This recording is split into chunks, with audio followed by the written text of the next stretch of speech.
been a surprisingly wet weekend here at the California Speedway at here in Fontana, about I'd say an hour away from downtown Los Angeles, if you're lucky.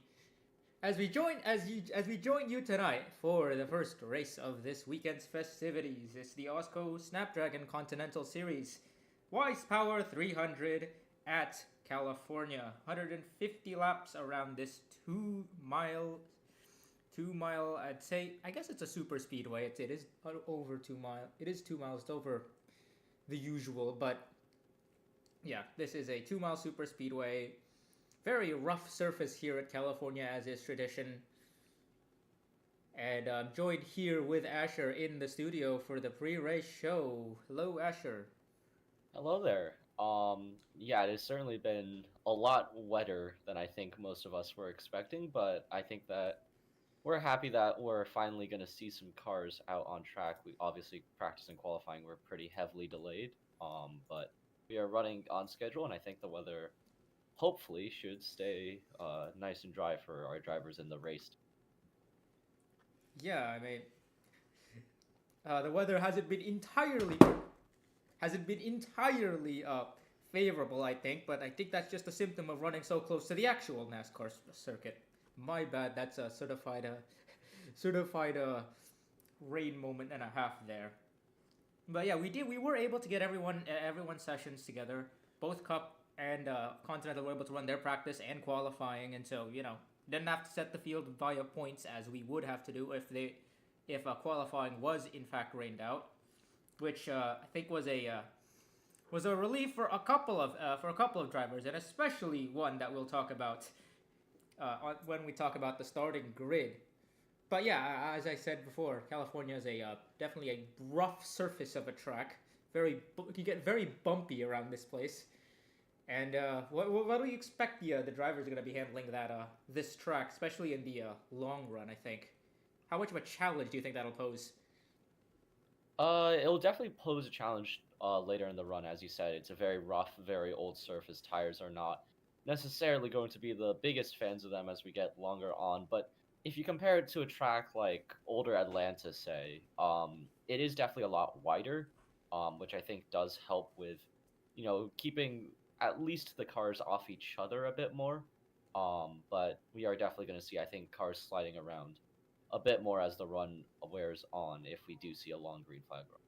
Yeah, I definitely think that cars are going to be sliding around the track a little bit, and that'll definitely pose a challenge at the beginning of the race and at restarts when the field's going to be all bunched up together, and they're going to be able to run four wide at least usually without too much issue.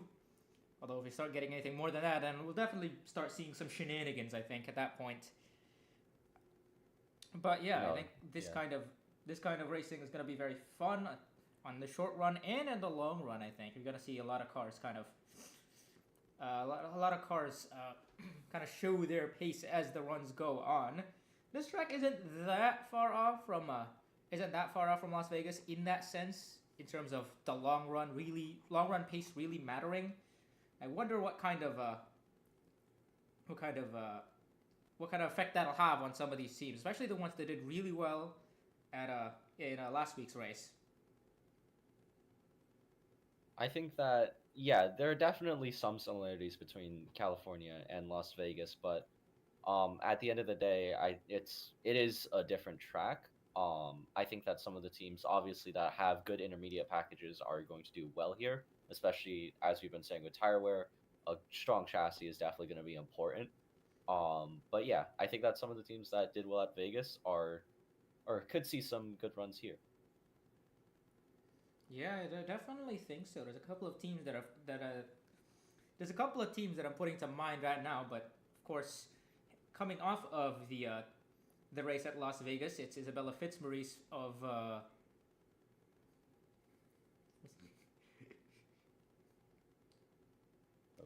geez, I seem to have forgotten the team that Isabella Fitzmaurice Ozark drives for. Motorsports. Yeah, Ozark. Yeah, Ozark Motorsports in the Chevrolet. That's what that won that race, and I'd say pretty convincingly at least with that later run. But there's a couple of other teams I think that'll be looking at this with some with some optimism, I think we can mention the North Star teams. North Star looked pretty decent on pace, I think, in Las Vegas, and they have, and that'll definitely be a sigh of relief for one specific driver. We'll talk about the 51 of Stell Arcadia, who's finally qualified for a race. At least since Daytona, she's been in that giant points hole, minus 30 down, I think, everyone else. Yeah, so it hasn't qualified since the opening race at Daytona. Been in that points hole, has been really struggled to qualify, and this is definitely going to be a big opportunity to prove herself here and kind of get that run that she's been wanting to get. But yeah, I think there's DNQs have been kind of a theme, especially for teams that are kind of stuck outside the top 35. How about it? Yeah, especially for some of the other teams, you look at, say, like the 04 Eli, missed the field for a second straight race. A few others definitely have been struggling. Stellar Arcadia, yeah, has really gotten the short end of the stick of that whole scandal with North Star at the start of the season. So it is good to see the 51 back in the show, and hopefully she'll be rolling off 29th, so she is definitely a bit deeper in this field. But if she can get her way up to the front, a good points haul, I think, would go a long way to getting this season back on the path that I think her and that team wanted it to go on. Yeah, I definitely think so. It's going to be a good test of it's definitely going to be a good test for the 51 team, who hasn't seen racing action for almost a month now. So it's, the team might be a little bit rusty because of that, but at least they've shown up on track for this. At least they're showing up on track for this race. And I should also mention that this being their second start, this means that the driver with the fewest starts, I think, will go to Sandy Martel in the 82, who has one top 10 and DNQs every other race, which is certainly, I think, a result. It certainly is, but I guess, your cards will fall how your cards fall, and if you have the pace or just get lucky, then you can find yourself with the top 10, even not with the best car. I mean, Ubermen have definitely seen their fair share of struggles so far this season with that 3-car operation not consistently making the races. So we'll see if they have 2 of their cars in the field today, Ashley Johnson and Casper von Weber. Oh wait, there's more cars. No, there's one more. There's still the yeah. There's also Kate Summers in the yeah. 8. I mean, with Uberman, I think the theme this year has been struggle to make races, and when you make the races, you're having struggle finishing it. It's been a real test for that team in Continental, which is a bit of an oddity considering they've done relatively well in the Cup Series. So that's definitely an interesting side note, I think, considering you would expect a team to be doing better in Continental, especially a 4-car operation here, than they are doing in the Cup Series. But perhaps that might just be something that they're looking at right now. And we'll go over the front of the field now, with Liz Roberts, car number 45 on pole. Good opportunity for them, considering that is another car that hasn't had that much luck in the points here, sitting, one position ahead of Arcadia in 44th. So yeah, it hasn't been the most auspicious starts for Ponos Racing in general, but that 45 on pole is at least a decent sign, I think, of their pace here. What do you think about the top 10? Anybody else catch your eye? I mean, definitely the 2 Uberman cars inside the top 10, Ashley Johnson, Casper von Weber. As we've said, that team has really struggled. I think it might be a bit of a case of putting all your eggs in one basket. I get that they have 4 cars here, but you're going to probably put a bit more focus on that Cup program when you're there. So that might be a bit of, I guess, the case with them. Eliza Evergreen rolling off 10th. It's been a decent season for the Ozark driver so far, currently 16th in the standings. and yeah, a few other names up here that definitely could use some better runs and are going to be very thankful that qualifying was in fact not rained out and it'll be run off of points, or not run off of points rather. Yeah, pretty much. And I think the only other driver I want to talk about right now before we send you to Echo and myself to the booth, though might take a few minutes for me to get there, but I'll be there in the booth with her. Is the 16 of Leah Azelhart, who's qualified relatively well, but hasn't had the finishing results in the last couple of races. Run really well in both, I think, but has kind of had to just weather the storm a little bit for that golf racing team. But as a whole, I think that golf team has been very strong. I think all of their cars are either in the playoffs or, if you're Azelhart's case, just sitting outside of it. So I think that team looks particularly strong in terms of early results. Any final words, Asher, before we send it to the booth? I think that just hope that everyone has a good race here today. I think it'll be an exciting one, as we've touted 4 wide at the minimum. So definitely excited to see what our Continental drivers can put on tonight. All right, and with that, we'll send you over to the booth, and I'll have a nice little sprint up to the up there. As we headed over to Echo now. Hello, and welcome to the California Speedway for what is the 5th race of the Continental Series season. Drivers, to your cars. The Wise Power 300. And we're back at this 2-mile track as, NASCAR's left this track, but we're still here. We're coming back here as it's a great place to hold a race, even if the surface is a bit worn out like it is. But this is still one of the most fun places to run a race, I think, in all of the U.S. So, very interesting qualifying. We had qualifying, it was rained out. Well, it wasn't rained out, but it was severely delayed to almost by about 6 or 7 hours. They ended up qualifying at night, actually, instead of in the daytime, like they were supposed to. So all these cars got their practice at night, which is going to help them for this race. Why don't we go through our starting grid as we wait for our other booth person to get up to the booth here. Row 1, Liz Roberts is alongside Lynn Oswell. Those two drivers who've struggled kind of to start this season, but they're up here at the front, and they're going to hope to get a better run of things in this race. Row 2, Cara Reynolds, who sits 7th in the points alongside Leah Azelhart. Row 3, Jackie Kennedy in the 24 of Ashley Johnson. Row 4, Casper Von Weber and the 7 of Irena Munoz. Row 5, the 14, Katrin Edelstein and the 10 of Eliza Evergreen. The Daytona she was a Daytona dual winner. Row 6, Karina Willis-Callaway in the 99 and the 38 of Isabella Fitzmaurice, last week's winner in Las Vegas. Row 7, the 46 Shizzy Min and the 4 of Cassidy Jones. Row 8, the 65 Latanya Gray, alongside the 60 of Jennifer Wilson. Row 9, it's the 40 of Laura Sundale and the 42 of Freya von Lundquist, the Daytona winner. The Daytona winner alongside the Nazareth winner. Row 10, it's the 6 of Lexa Kuma and the 77 of Rose Lockport.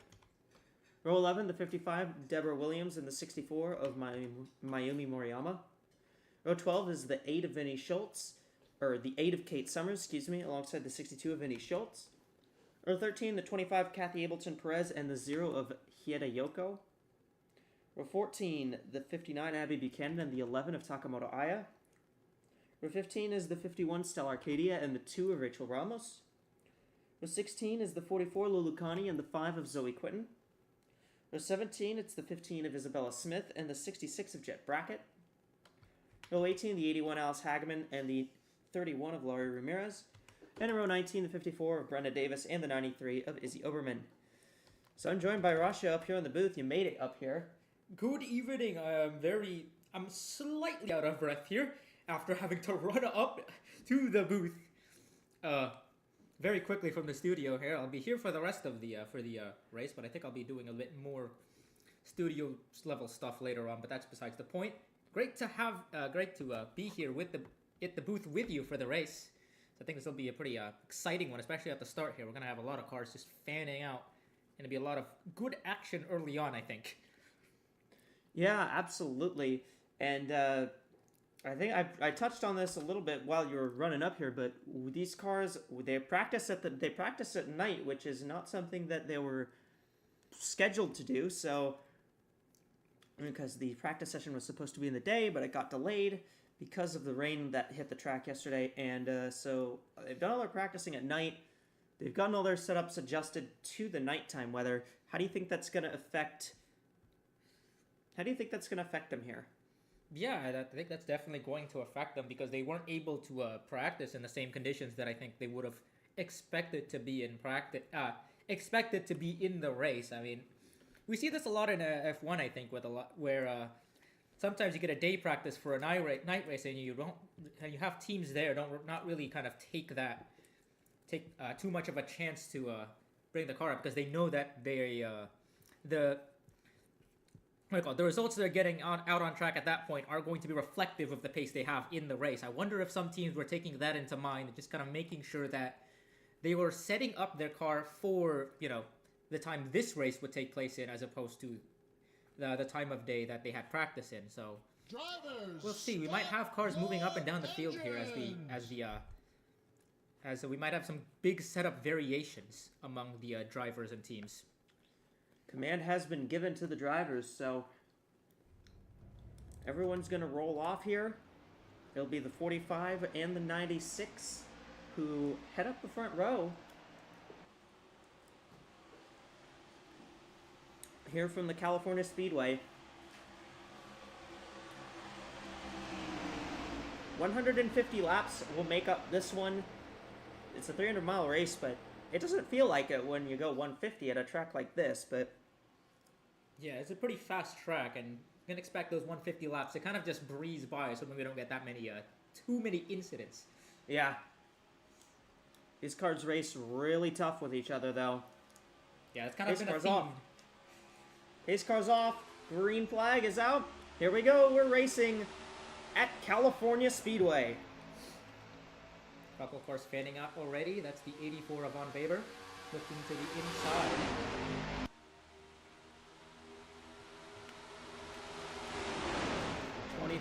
Fans out. 84. 84 is loose. Saved it. Good Great save by Von Weber there. Almost an incident out of turn 2 or straight up out of the gates. But they keep it going. That's really, what do you call it? Bunched up the fact they're running. Caution is and out. There is the caution. 15 and the 11. Isabella Smith and Takamoto Aya as Cara Reynolds tries to make the move. Not going to be able to get there. Liz Roberts will lead lap 1. 4 cars involved in that, I think, and you can see these guys running 4 wide entering turn 1. And they're trying to get every position they can racing back. Yeah, it's really important early on to get those positions because the pack will inevitably spread out over the long run. That's just kind of the way it works here at a California Speedway. So Liz Roberts, who started on the pole, leads the first lap. And been a split strategy already, I think. Some cars coming in. Yeah, she's going to come to pit. Some cars are going to come to pit road here. Some cars look like they're going to stay out. It's only been a lap. Some cars might try to take the gambit for track position here. Fuel window here is about 45 laps.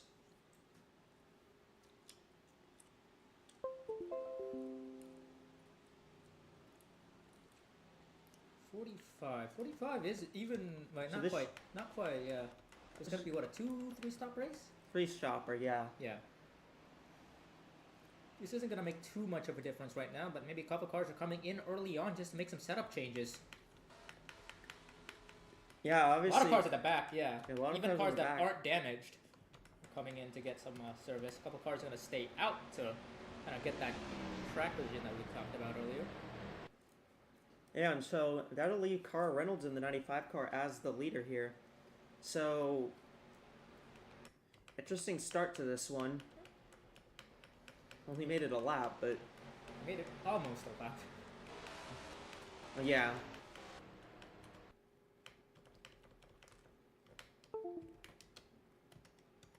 So let's take a look and see what happened there.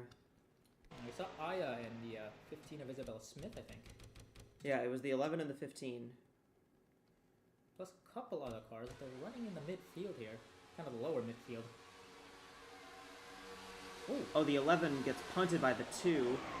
Spins around. Quint in front of Quentin. And yeah. Yeah, nowhere for Smith to go there. So Winter started up ahead of these guys, yeah. Yeah, Jet Brackett did a great job. Great job. I think Brackett has damage. Has but- front end damage, yeah. It's gonna be a pretty decent blow to a points front runner, I should say. Had a pretty good run of form so far, but hopefully that's not too much engine damage, because that's something you really don't want to have at this track. Yeah, no, this is a track that you need that speed. Asher, what do you have down on pit road for us? Well, hello from pit road for our first CrowdStrike pit report of the night. Just to touch on those pit stops, yeah, a lot of just quick adjustment changes and topping up on fuel for most of the guys and girls who came down pit road. A lot of drivers not too happy with how the cars are handling. Obviously, the rain has washed away most of the rubber, so the track is very green right now. So it is just a lot of setup changes and fuel.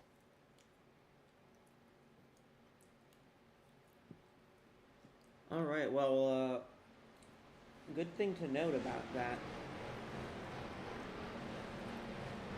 Okay, Reynolds off to a good start to the race. Reynolds had that great run of 3 top 10s to start the season, but had a major setback in that as she finished 33rd. I believe she got tired from that race in Las Vegas. Dropped it down a couple spots in points, but a good start for another one of our primary contenders early on this season. Yeah, Reynolds had some mechanical issues at Las Vegas, but she's back up front here. I mean, Vegas we saw last week had a lot of cars had mechanical issues in that race. So It's been a reoccurring theme of not just Continental Series, but AWSCO in general, that a lot of teams have been having reliability issues, especially with engines. Really interesting to look at, I think, as we head to this track specifically, which is very engine heavy. the lights will be out. We've only lost one car. The 15's out of the race. The 11 of Aya has chosen to continue. Pretty significant rear end damage, but they're still running. Yeah, that car has quite a bit of damage, but they're still running. They're still on track.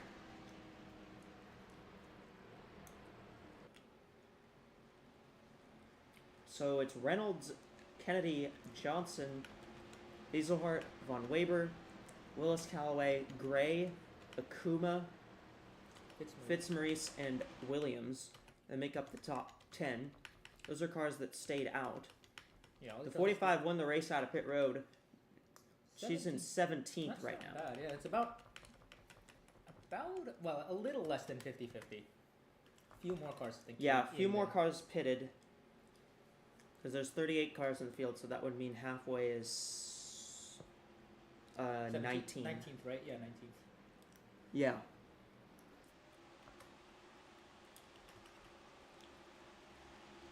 We'll see how much fanning these drivers do on the restart. We saw quite a lot of 3 wide, 4 wide action on the start. Let's see if they're going to replicate that once again here. They really like to fan out on these starts here, just because the front stretch is so wide. Yeah, you get a lot of good runs out of 4, and you have all the room in the world to make moves from that.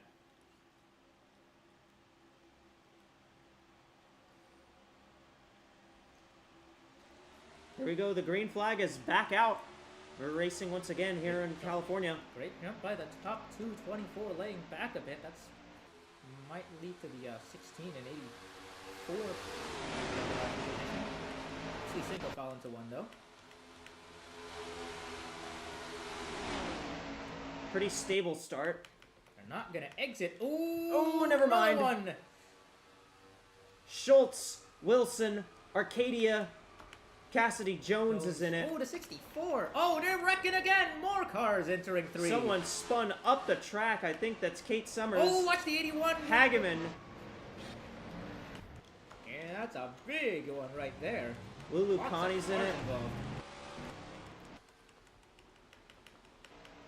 Wow, okay. A lot of cars in that.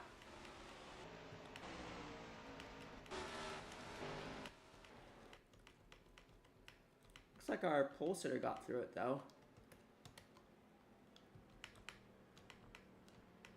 Did she? Yeah, she did.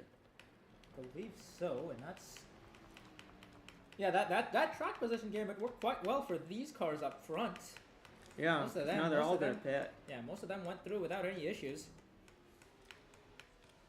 It's like some of these cars that came that were involved don't have too much damage. Some obviously have a lot more.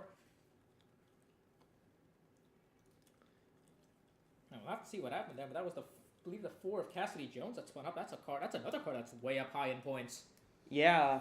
That's 2 problems, 3 actually, for 3 of the top 5 right now.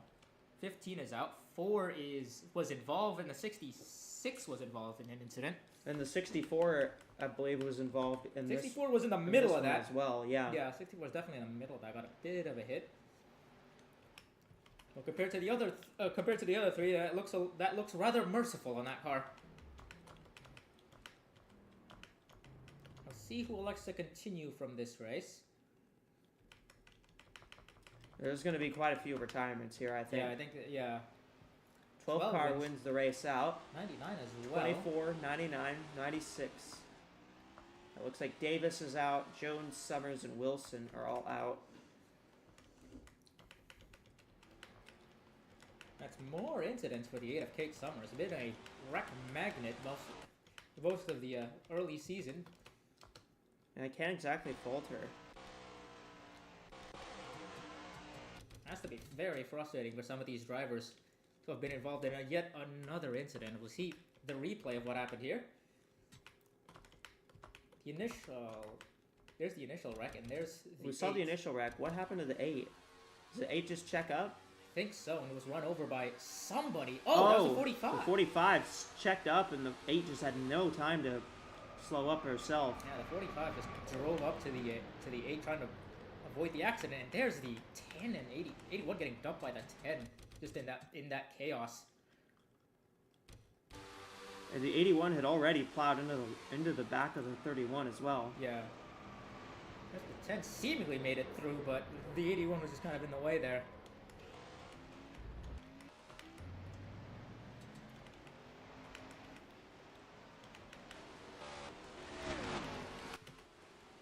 So how did that all start? I'm gonna go back to the 4. It definitely involved the 4. I'm not It was sure. the 4. I'm not sure if the 4 started it or was the person who got turned there. Down to Moriyama. Moriyama's there. Moriyama She- gets into the Oh 60. yeah, into the 60. There we go. Yeah. Yeah, they just get in the wall. Nowhere for Schultz to go. Nowhere for Arcadia to go. And then this is where the real Fight Club takes place. All sorts of cars getting involved in that one. Just real tough for everyone. Almost really nowhere to go there. I mean, you can see about 85% of the racetrack was blocked heading into 3. Schultz seems to have gotten through that with minimal damage somehow. It involved the initial incident there. And it's quite a lot of front end damage though. We'll see how much that is. She is still running. The 51 is running without a hood. Well, I mean, if you're Arcadia at this point, you're just trying to finish however you can. I mean, considering we've had quite a few cars taken out already, that not the worst strategy, I don't think. Yeah, Jones, Summers, Wilson, Hageman, and Davis have all retired, but that appears to be it. So we still have 32 cars running right now. Yeah, and it's Jackie Kennedy in the 12 who's leading right now. Then it's still have 2 Uberman cars in the top 5 though, so far an okay showing from them. But yeah, it's yet another one of their cars involved in an incident there.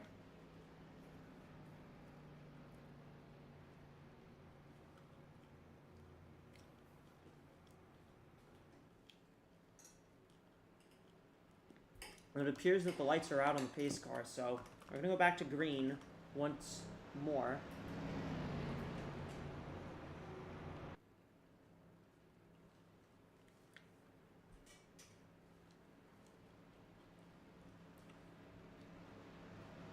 Kennedy, Johnson, Willis Callaway, Oswell, Von Weber, Moriyama, Akuma, Gray, Fitzmaurice, and Reynolds, the top 10. I wonder what kind of damage is on that 64 car. I'm saying they came out pretty far in front of the field here.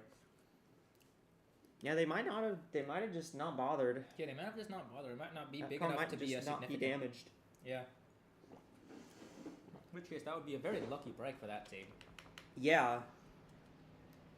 That car is second in points. Yeah, notably, Isabella Fitzmaurice hasn't been involved in any incident with points. Yeah, leader, the so that's 38 who was leading great. the points is ninth, and she hasn't really touched anything so far. Yeah, with third, fourth, and fifth taken out of real contention for this race, that pretty much just leaves the zero of Yere Yoko within striking distance, I think. Plus, I see the 95. The 95 I don't think hasn't been involved.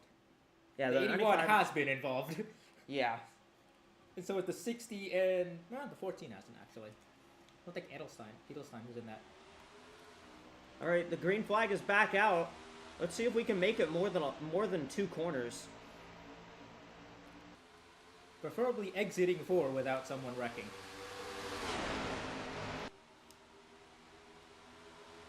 Top 4 breaking away here. Big pushes.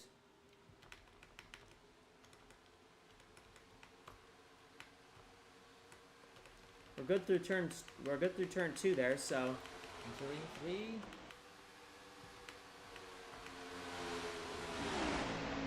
yeah, we look clean through 3 here, so It's decent, yeah. Top 5 breaking away here, running their pack there. I'll say shout outs to the 65 Latanya Gray, decent run so far. yeah, So- Latania's needed a pretty good run. Look at them fan out. They're 4 wide down Yeah, here. 4 wide entering 1 here. Yeah, we mentioned this. The 65 has been involved in a lot of early incidents, Yeah, but Gray has been involved in a lot of early incidents in this season. Involved in an incident in every race that she had qualified for up to this point. She actually failed to qualify last week in Las Vegas, and then her hated rival Mauricia Vebels went on to win the Cup race. So terrible week for Gray last week. yeah, a bit of an everything went wrong for her kind of situation there. Here comes Ashley Johnson looking to the inside on the 12. Yep. The inside lane, It's only pretty strong into 1 and 2, I think. yeah, the inside lane can be good. The outside lane can be good. Really, both lines can be good. But as this run will go on, you're going to see that the outside lane's going to get stronger and stronger as the run goes on. Yeah, it's all about momentum here. You want to just make sure you get really good exit speed, because that's going to be the way you kind of create the runs to make passes. So Ashley Johnson now out front. And, I mean, for Johnson, I wouldn't say she's run badly outside of her Daytona DNQ. She just hasn't had the luck on her side. Not particularly, yeah. She has looked the least worst of the Uberman cars in terms of running as well as finishing, but yeah, that team is a bit of a mess right now. But great sign right now looking at the 24 right now. I mean, it can't exactly fault some of Uberman on some of that, because the 8 cars run pretty solid most of the time, but Yeah, it's again, qualifying. we've seen that Kate Summers got taken out in another accident in this one. Here comes the 96. They're 3 wide for the race lead. Momentarily 3 wide, but the 96 kind of lost that run. The run stalled, and that's because she didn't really have any help there. Yeah, the outside lane now kicking in. Yeah, lots of cars on that outside line. This track has that kind of effect where it'll spread out for a bit, and then it'll all bunch back together for a few laps, and it just kind of repeats. It's kind of like an accordion. Yeah, pretty much.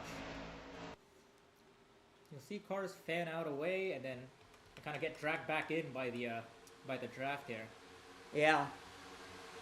Speaking of Konos Racing, that 46 car, the teammate of our pole sitter, is moving her way up here. It is the 45. There. There she is. What happened? Must have had more damage on it than we thought. Yeah. She might have had an issue on the restart. We'll have to see there. It's not running particularly fast. Scratch that, she doesn't have any pace. Actually, That's definitely a problem. It looks like she has a problem. She's running one. You don't it usually definitely run one. looks. That definitely looks like a problem. You don't usually run 130 in the corners at this track. Yeah, this is frankly rather bizarre. Actually, ran 10 seconds off the last lap. So.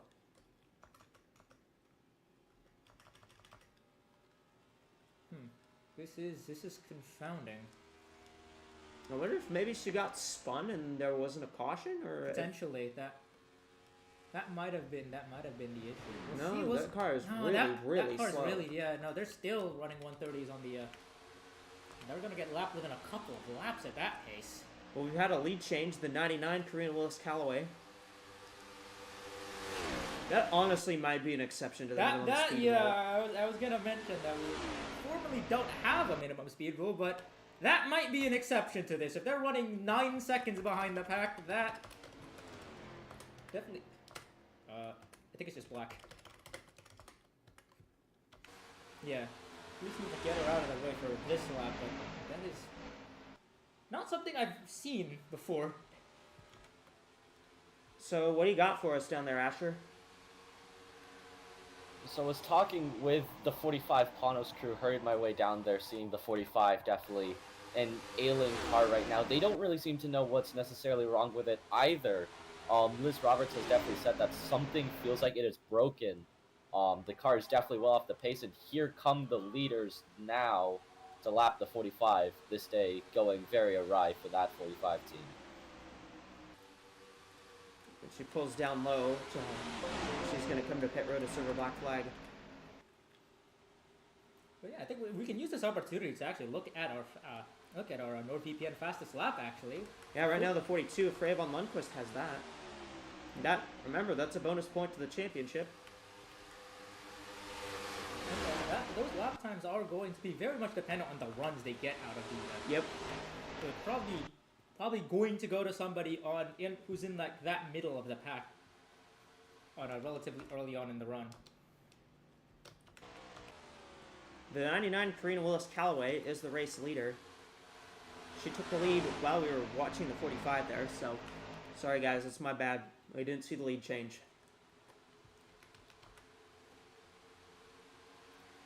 Meanwhile, making good progress on that inside. It's a 55 actually. Yeah, they're making some serious adjustments to the 45 right now. 55 car up to third now. Now keep an eye on that 45 car and see what kind of pace they're able to do now.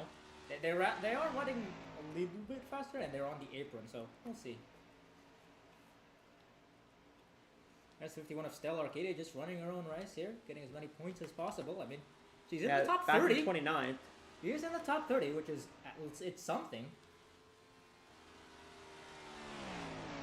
The 45 is now holding 160 in the corner, so that appears to be normal.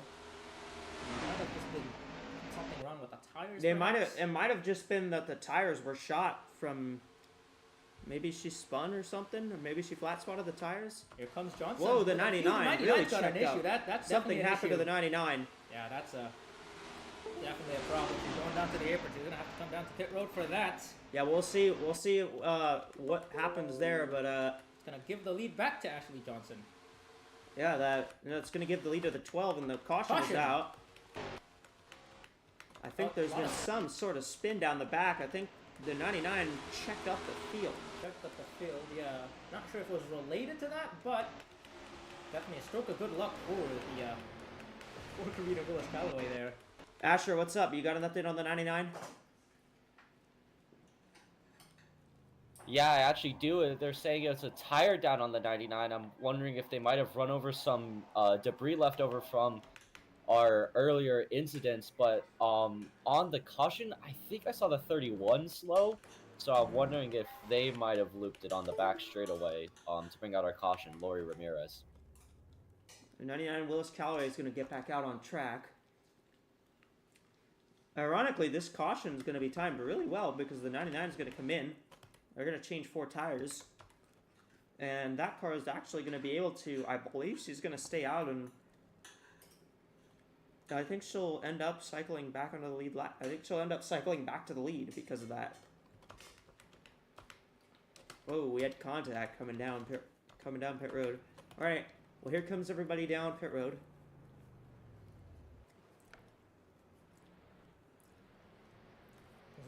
As we ride on with Deborah Williams there, has made good progress, running in the top 3 at the time of the caution, I think.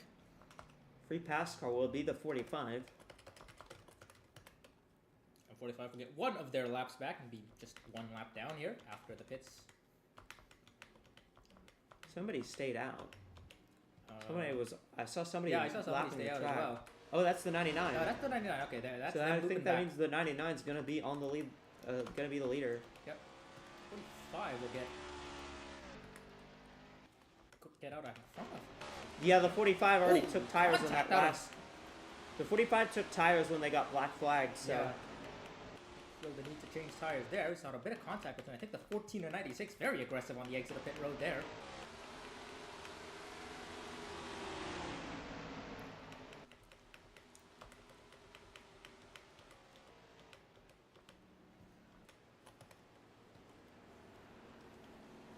Well, the 12 car wins the race out.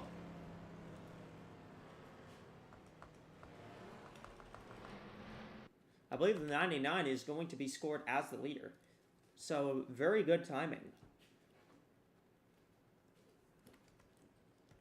And appears that there's an issue on the 96 car of Lynn Oswell. She's down low on the apron here.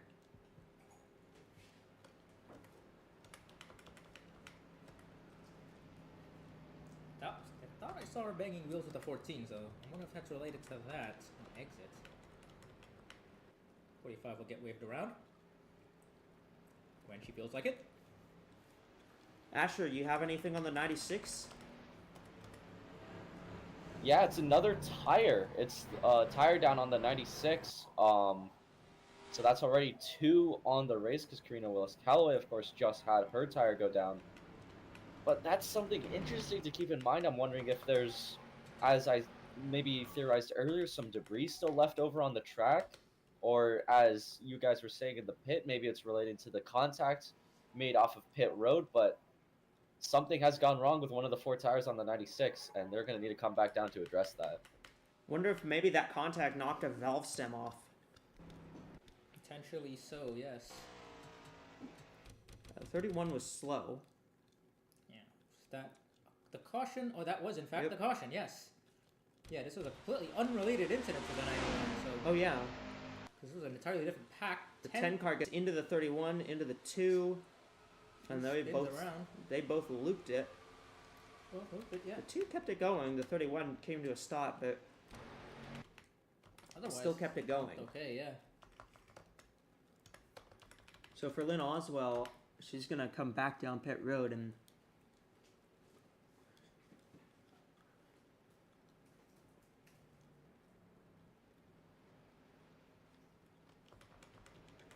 see what's going on with that car.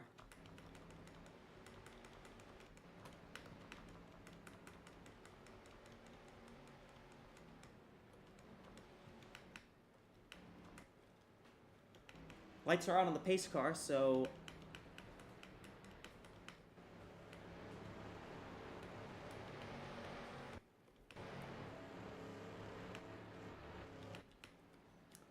we're gonna head back to green flag racing. Willis Callaway ends up with the lead because of this.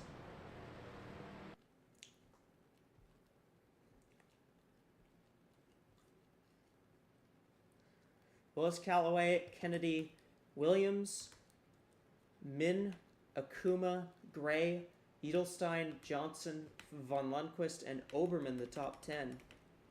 Interesting. I think Oberman has a slight bit of damage, which is going to be interesting. Pretty sure she was involved in that. I think already. she got through it without. Actually, no, she looks pretty okay. Yeah, never that mind, car looks yeah. pretty solid. Also, look at the 66 right behind. Yeah, 66 is up here. That's someone who was involved in that initial incident. Yeah.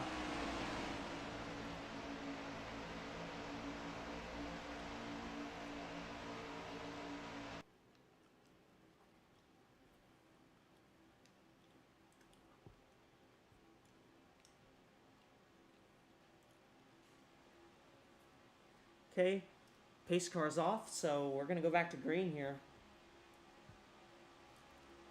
Just like nothing happened here. It's Willis Callaway versus Kennedy again. Yeah, green flag. Great jump by the 99.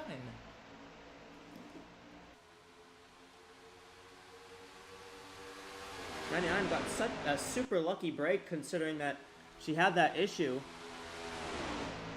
right coming down the pit road right as the caution came out. Stayed out and was able to get around everybody. Stayed on the lead lap and Good push by the 55 to get the 12 right back on the 99 bumper here. Gonna look down here comes the 55 looking for second herself. with help from the 46. They're going to be 3 wide back here. Double 3 wide. 55 got a side. big run into turn 1. Nice entry. Clear off of 2. Yes, Yes. he will. Oh, here comes the 46. Shizzy Min now with the run. In with the run, but she's got no help. And she doesn't have any help on the bottom lane. See if Edelstein decides to go down here, entering 3. She stick by. She does jump. It's a little late to be making that, I think. No. That's going to help the 46 regardless. She's going to move up to second. And shout out to Latanya Gray Yeah, nope, still running well there in that 65 car. in the 7th position right now, running alongside Lux Akuma Yeah, and especially- Ashley Johnson. Especially as the field thins out. You might see what that 65 can do. Ooh, that's a close call there between the 6.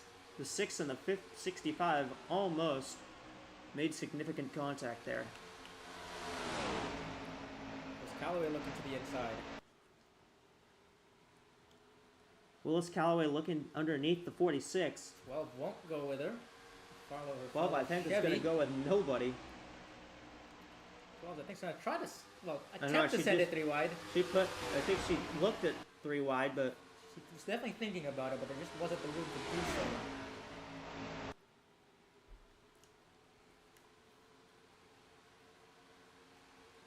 yeah, there's a, You have 3 wide for third between 12.99 and 14. yeah. I think that middle line is particularly strong here in 3 and 4. Don't want to dip down too low, but if you can get it a little bit lower, I think that's a good.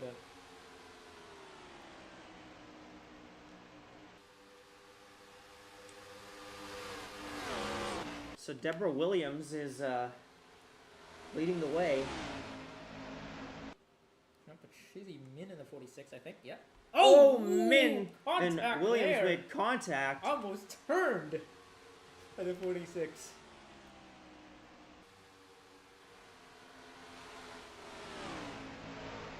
They keep it going, and that's going to close up the gap to the 99 really good. Plus Callaway's there again.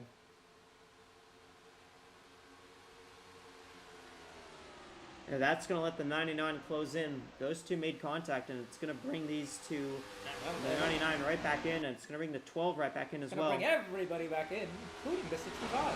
Yeah, that's going to bring the 65 into this. Right, running top 5 right now. I mean, she's got a teammate up here, because Deborah Williams is leading this race. Yeah, I think that's the only pair of teammates in this kind of pack. Yeah. I mean, there's some manufacturer mates, but Chevy's up front, definitely. a lot of Chevys. There's a few Mercedes with the 14 and the 24 up here. Willis Callaway, though, is all alone. Yeah, And Willis here's, Callaway's here's Isabella Fitzmaurice in the 38 car running 9th. most recent winner and points leader, just making her way up.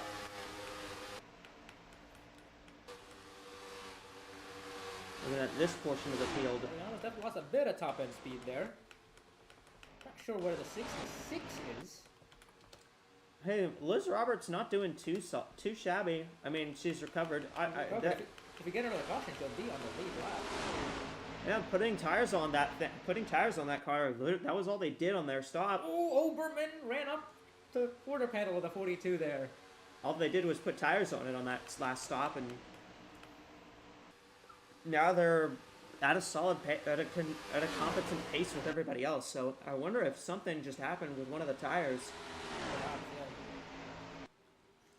99 looking around, trying to see a way past the 55 again.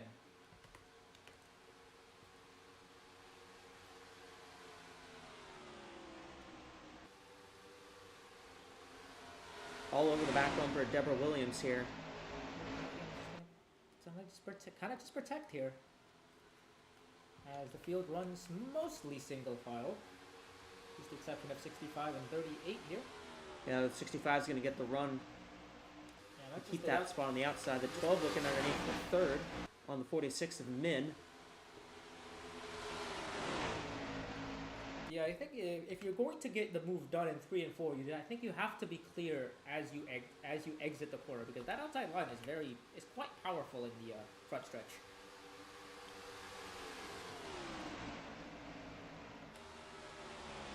Lewis Calloway looking underneath Williams.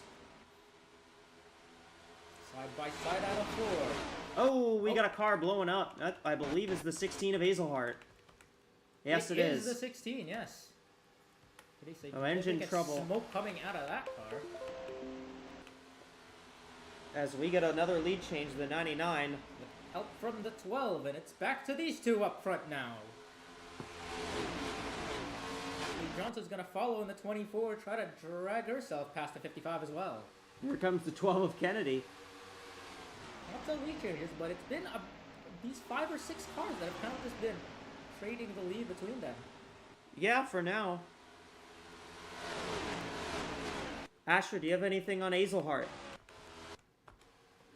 Not at the moment, but as you can very clearly tell, it's an engine problem on the Gulf Racing machine. I will be hurrying over there to see if we can figure out what's gone wrong with it. It was running pretty well. Team is now saying that it some sort of ignition problem is what I'm hearing over the radio. So that is a big shame for the 16 of Hazelhart. So a tough break for Hazelhart, who again needed that good run. She was running well in this one, but that's had quite a bit of reliability issues in the last couple of races. So that's, I mean, she had an engine problem in the last race. She had a tire go down very late at Nazareth. That's 3 in a row now.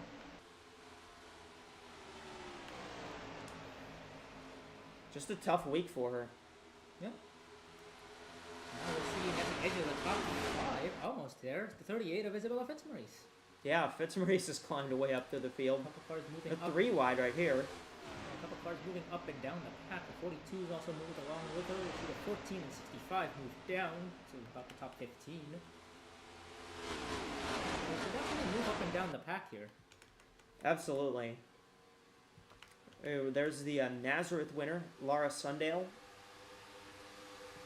I think all of our race winners are still running, because Oberman's up here. Sundale, And then Van Lundquist, and Fitzmaurice are both still in this race. In fact, they're right next to each other. Yep. There they are. Pushing on the outside line there. Van getting a big push. And so is Karina Lewis-Calloway from the 12. Yeah, and Well, looks she's inside. going to use that to try and kind of push her into the corner. 12 and 46 mirroring that move. 46 got it much better off than the 12 Yeah, did. 46 is well clear. 12 is going to have to drag race with Willis Calloway there. I think the 12's got it. She should have it. Yeah, she's definitely have it into 1. Yeah, second and fourth become first and third for now. Definitely these 4 cars I think look like the best right now, but that 38 is just lurking in the background. In fact, she's moved up ahead of the 46. Yeah, now the 38 is up here in this mix for maybe the second spot. I thought she was going to dive at 3 wide, but She's elected to push the 55 instead. Now moved up to push the 99.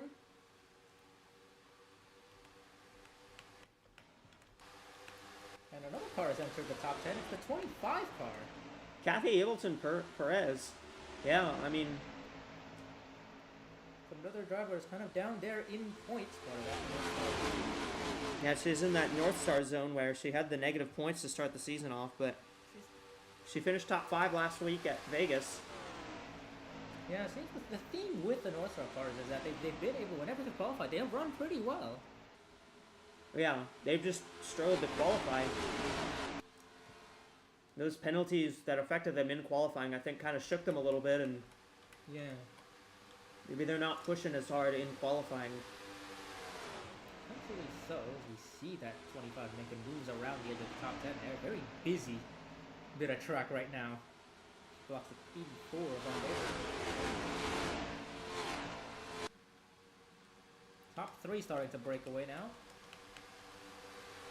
Won't last particularly long as you've seen, but 38 now having a bit of room to make some moves. Maybe try to get up to the lead. Maybe the 38's just going to try and push the 99 up to the front here, and then she might try and dive at 3. Yeah, that's another strategy they can take. Not going to get enough of a run to do that. Not quite yet. I don't think so. She's looking up high now.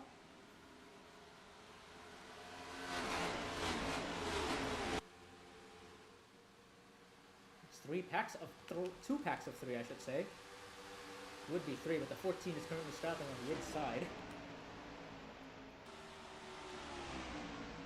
Yeah, and the 25 is just kind of staying at the back of this group. 38 looking to the end level.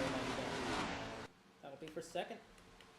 And the 38 goes for second, yeah. If she's able to clear 55, is going to get a big run from that draft. 38's not going to be able to make it. But you'll get the push from the 55 there that will secure the pass. We'll see if Just she gets about clear. clear, but I don't know. It's kind of 50-50. We'll see if we can get it done before 3.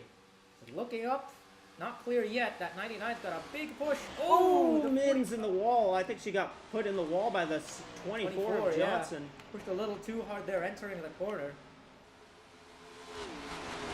One of the perils of the big pushes you get at this track, kind of similar to the big drafting tracks in that regard.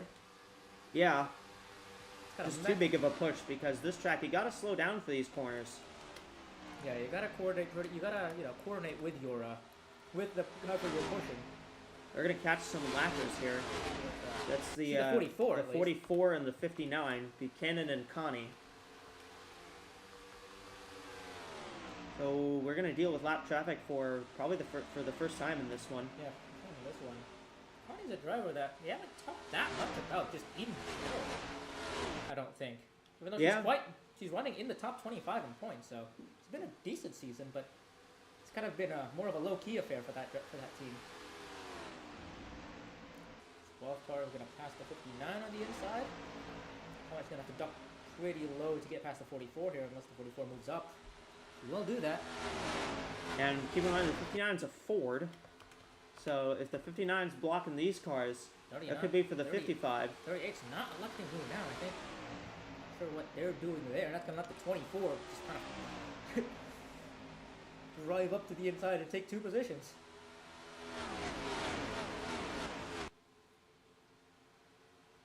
Yeah, not a smart move from Fitzmaurice. 55 will follow. The 99 is right there. Well, she Look tried at to the run follow. the 14's got. Good for those 3 right here. Now the 24 is in second. And Isabella Fitzmaurice trying to go back to back. Ooh, 44 moved down there. Ended up blocking the 14 instead.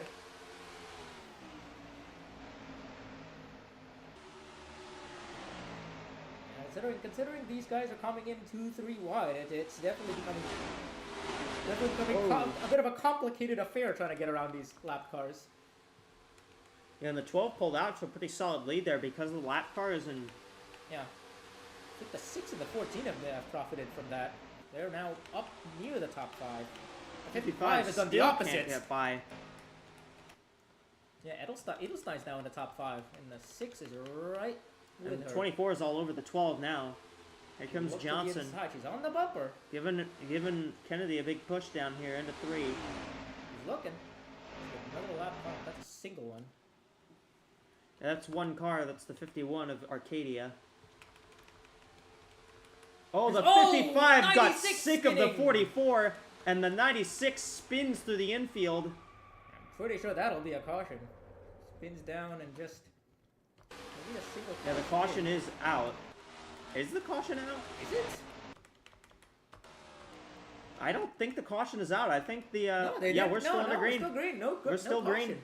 Okay then. We keep it green.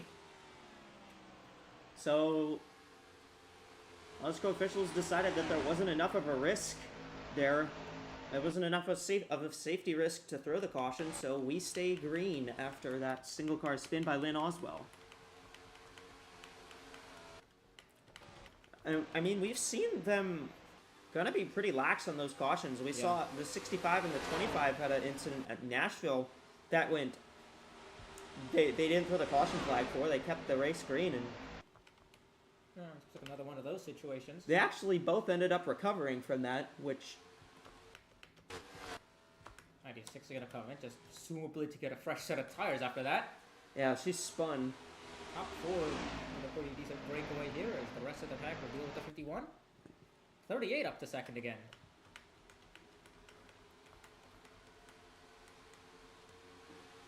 Yeah, and the 55 pretty much just used the 44 as a bowling pin there. Sick of having her in the way, and Not sure what happened with the 96, but I think it was the 55 who drove the 44 into her. yeah, it was. The 55 dumped the 44 into the 96, and the 96, nothing she really could have done Yeah, there. no, she was just kind of there. 14 now. Oswald was just kind of the unlucky bowling pin. Middlesheimer just moving up the field slowly. Alongside the 42 and 6, all 3 of those cars I think have kind of started to show up a little bit as the one goes on.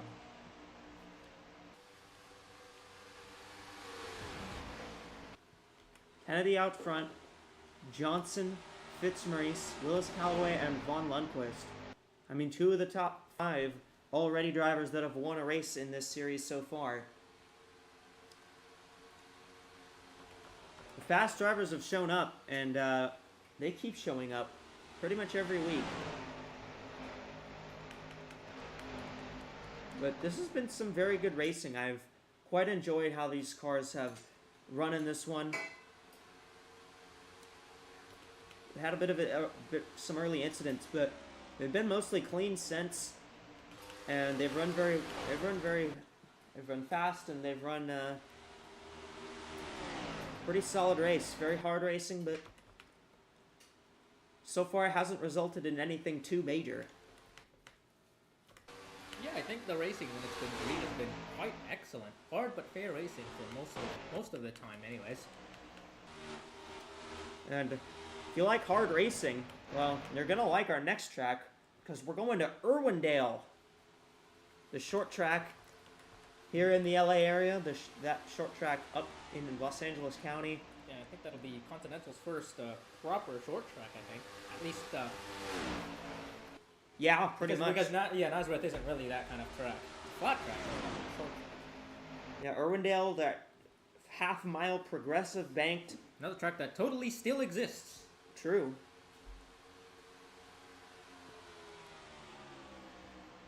And that'll be next week, and then the Cup Series will head to their second road course of the season at Willow Springs. And they're going a little bit further out in the LA area. Not really LA anymore, really, but... I mean, it is LA County. It is LA County still, yeah. But yeah, Willow Springs, the famous road course. That'll be a fun event for those guys to tackle their second road course of the season. Yeah. They don't go to another road course for a while after that. I think the next one they go to is, I believe it's Road America, which is race number 13.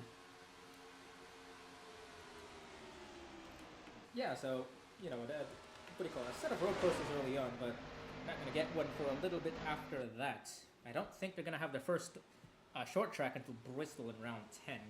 Yeah. Unless you count Phoenix as one, which kind of not really.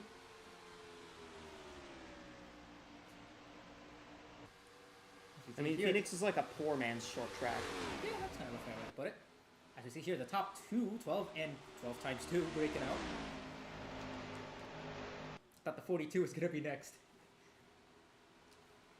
38, 99, 42, your top 5.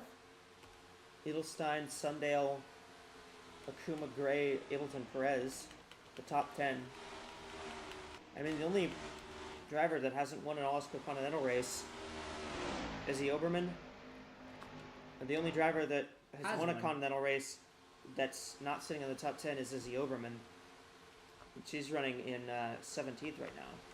And looking in that pack, you can see the 66 of Jet Brackett. They're just doing a really good job.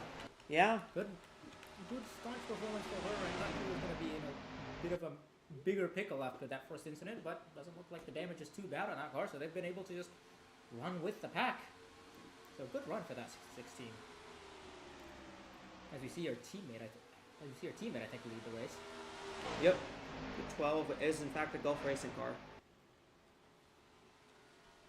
Jackie Kennedy out front, and I mean, we saw Kennedy lead quite a bit at Vegas last week too before she had her engine issues. Yeah, I think the Gulf program does seem relatively pacey, but definitely struggling for a bit of a reliability standpoint. But it is early on in the season, and that's semi expected from some of these teams.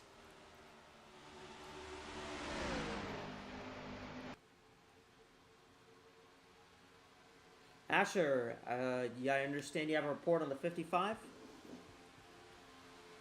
It's a bit belated at this point, but it's fine. So they were talking about I was going to talk a bit earlier about the 55 getting really frustrated with the lap cars, and then she dumped the 44 on the front straight right in front of us.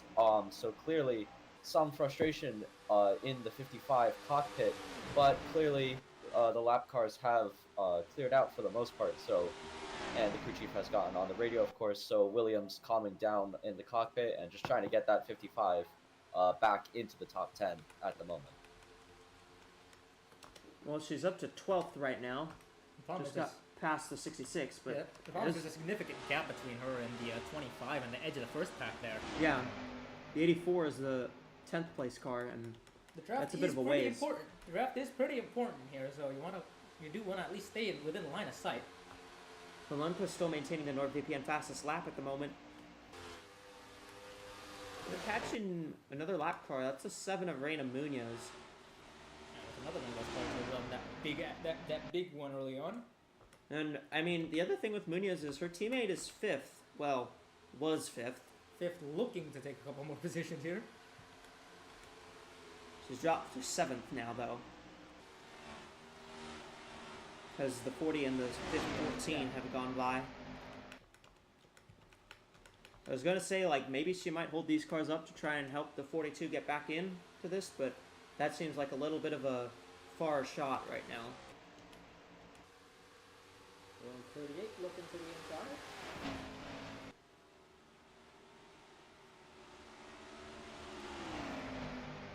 38 giving a big push there on exit. Kind of look down. 12 won't let her though. 12 jumps down a couple lanes just to kind of make sure she doesn't get the run. Where does he fix race go this time? She looks to the outside here.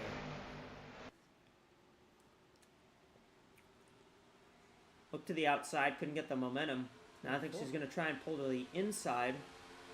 It's going to depend on if the 99 decides to push that 38. Yeah, it's going to depend on whether or not it comes down to help her. She's not going to get there into one, but she might get there out of two. She'll get the rut. She's There you got go, she's quite a in bit the of corner momentum. See if the 99 sticks with her. Yep. 99 pushes the 38 down the back.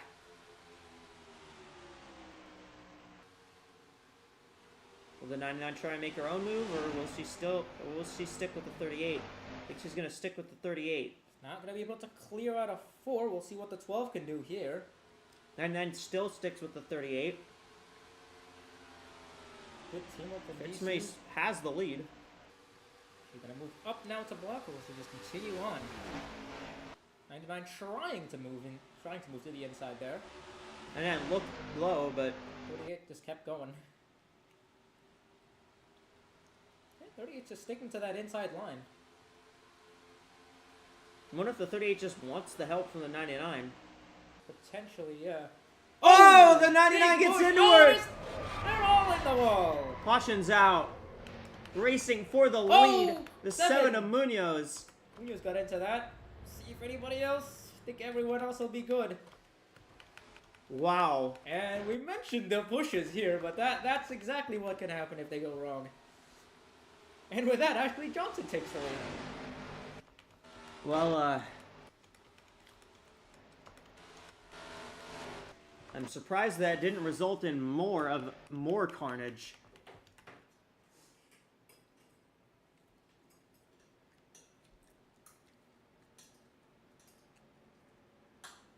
As Ashley Johnson in the 24 now out front.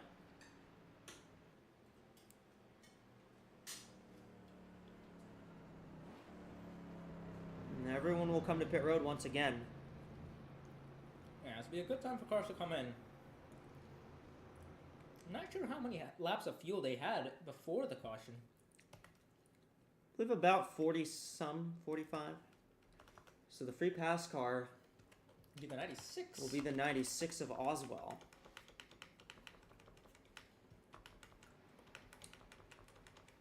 We'll wait for her to... And apparently the 59 had some sort of issue as well. And she's out of the race. So we'll see if we can follow up on that.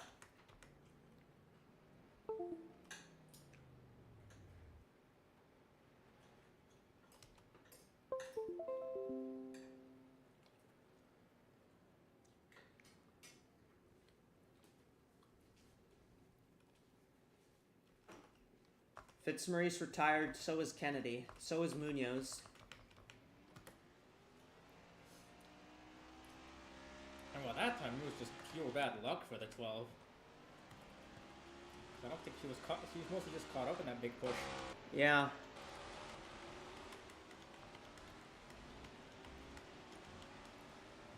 think some cars are going to be fuming at that 99. Been aggressive all race, but it cost her. And it cost multiple other drivers too. So Johnson gets out of pit road with the lead.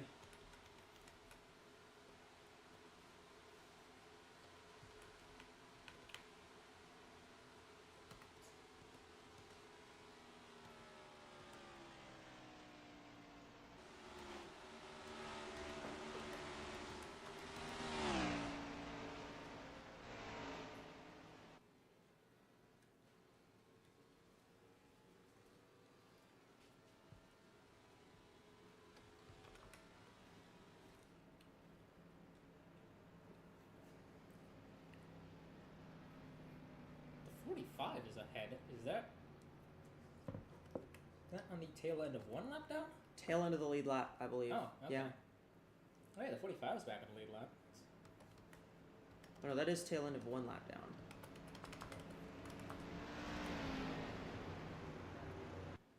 But the 24 is the leader. 65 and 0 kind of propped up in the top 10 again. So is the 66.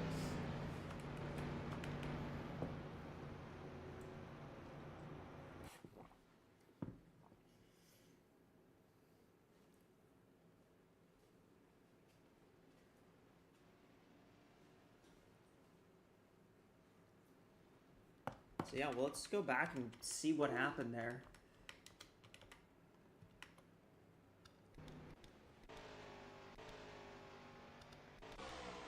I mean, they're racing hard for the lead here, and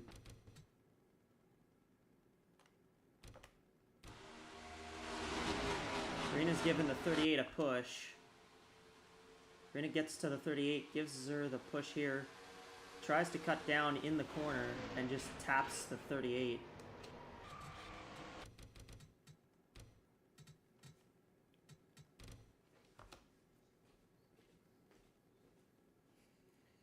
And they both get in the wall. See where Munoz ended up there, because she's just running on the outside. Oh yeah, she was. She was just running on the outside, getting out of the way of all the With the leaders. Yeah, trying to stay out of the way and piled into that one. Well, the lights are out on the pace car. Asher, you have anything for us? Yeah, just a brief report from the 38 garage. One of the main things they were talking about is it's an old adage of super speedway racing, but quite applicable here. You don't bump draft into the corners, and I think Willis Callaway learned that one a bit of the hard way, racing hard for that race lead and causing that incident. So, 38 team very much not happy with the 99. I mean, yeah, we saw the 24, I think, did something similar earlier on. That almost caused a wreck as well. Yeah. I mean, I can't imagine anybody's happy with how that one went, but only 4 cars got involved in that, and actually, funny enough, the 99 of Willis Callaway is still in the race. Although she's back at 21st, so we'll have to see if that damage affects her, or if she can get back up to the front after all of that.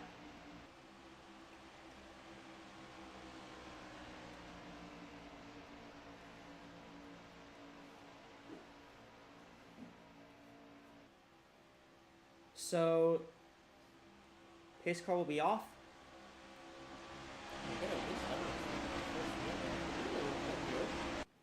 Gonna restart close to halfway here. Here, Mercedes up front. Here we go, green flag is back out. Everyone's sticking close by this time. See what either flag is on AWSCO. Bracket Oberman look to the inside. 42 looking to the inside. Oh, the 24 is around for the lead. Upside down. And into the field, more cars upside down the 24. And oh, the 44 took 2 big hits there. And just like that, we got another huge one.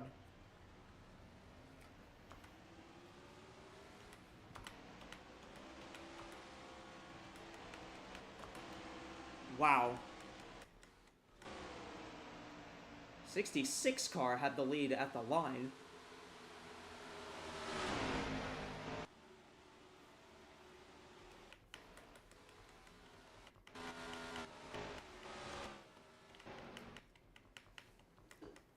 Wow. Well, Pit Bracket taking the lead all of a sudden. Well, that just kind of completely changed the dynamic of their city. I think we pretty much taken out every major contender in 2 cautions.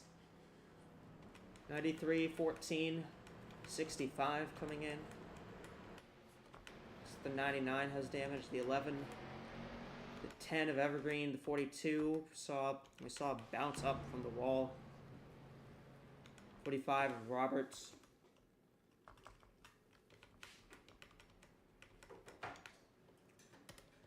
Putting up the free pass car here is going to be the 51 of Arcadia.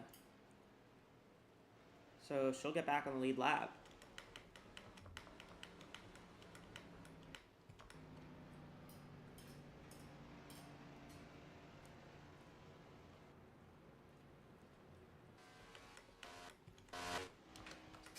But a big incident, once again, on this restart. Puts us right back under yellow, and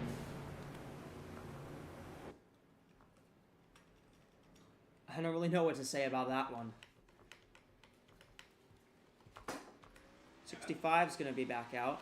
Yeah, that's twice now we've seen big incidents caused by a little bit of overcorrection out of 2.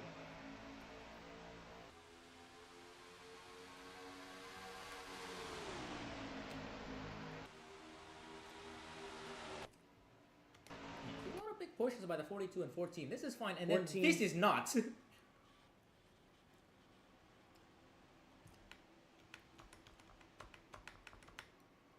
Oh, that the 04 big turn there? That might be the 40. Watch Oh, wait, no, that's the 40, 65 you're right. of Gray here. Oh, I took the He has- 42's wheels to the roof. Yeah, that's a 40 spinning around.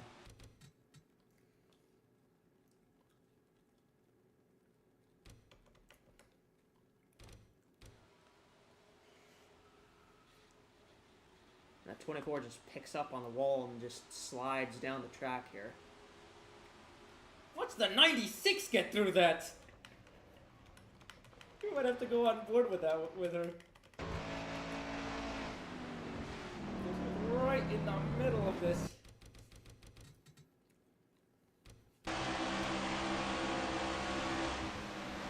Incredible wreck avoidance here. Yeah, look at that.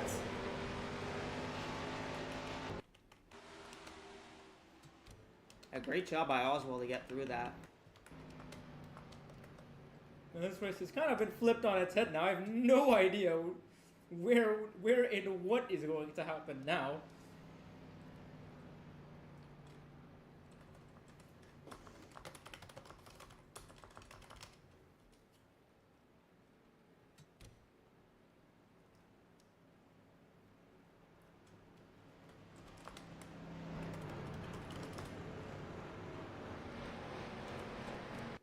Well, definitely been an interesting one.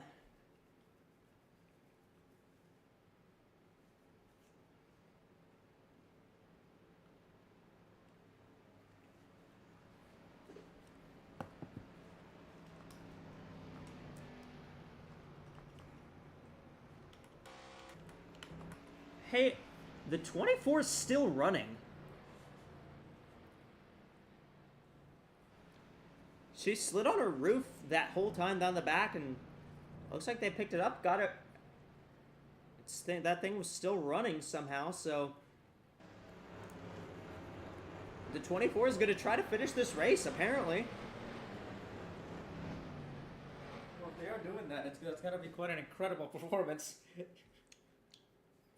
Which, I mean, that 51 has been running hoodless, so it would be the worst looking car here.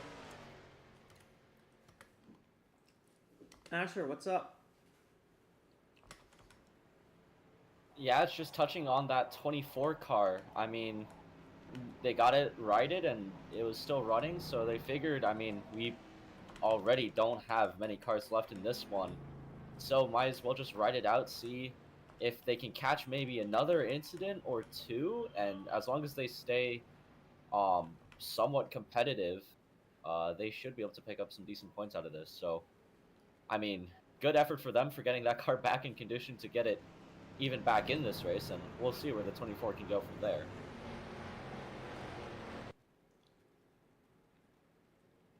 That car's going to have some significant aero damage from sliding on the roof for so long, but I mean, the fact that that car's still running is honestly quite impressive. Yeah, given the amount of attrition we've had here, that's just an achievement within itself. So Jet Brackett, who was involved in an earlier incident, is now the leader of this race. Deborah Williams is in second, and I mean, her getting blocked by the 44 for all that time. Oh, the 25 has some kind of issue. We'll have to follow up on that. But I mean, for Deborah Williams, I mean, remember she fell back, got involved in that with the 44, and now she's in second spot because all of the leaders have pretty much taken each other out. Green flag. Yeah, great opportunities for everyone in the top 5 here.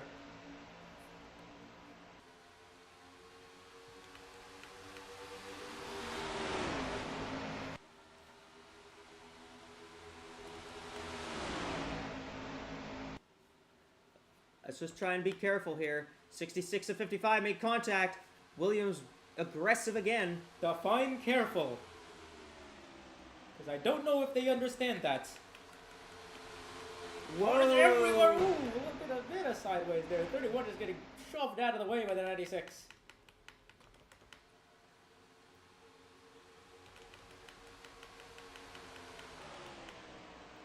We got 3 wide for the lead. Here comes Luxakua in the 6. Kuma clears 1 car, but the 55 is going to look to clear the 6. 6 car going to try it for the run on the outside. It's going to have a little bit of help from the 66 eventually, but they're also going to have to drag race it in to turn 3 here. I think they're going to drag. I think they're both going to have to drag race it because the 95's closing in on the 55 here. I think Williams is going to have it though. Asher, you got anything on the 25? Yes, I do, and it's another car with mechanical problems this race. We are continuing, as you've been saying in the booth, this sort of trend with a lack of reliability for most of these cars. For the 25, we're suffering a fuel pickup issue. Car was not getting any fuel. So the car is back out on the track, so it looks like that team has, for the most part, addressed the problem. But here come the leaders, with Deborah Williams, who has clearly not been afraid to pump, to get the lap cars out of the way quickly. So we'll see what happens here. Here comes the 84 of Casper von Weber. Casper von Weber doing a great job up in the 3rd position now. Now, there's one Uberman car taken out of the way. Here's another one joining in to that fight for the lead. I'd just like to shout out, 24's not running that badly. She's running in the top 20. That is quite commendable. I mean, she's kind of keeping a decent pace right now. Yeah, no, as long as Not the she- greatest, but Top 20 is a top 20 regardless. well, back Lot here, of action they're here. all over the place. They're all getting jammed up by the 45. Well, shout outs to the 77. That's a car we've not talked about at all today. Yeah, Rose Lockport up here. Haven't really seen much of this car, but Up to 7th now. honestly, at this point, I wouldn't be surprised if some damaged cars were gonna get up into the top 10.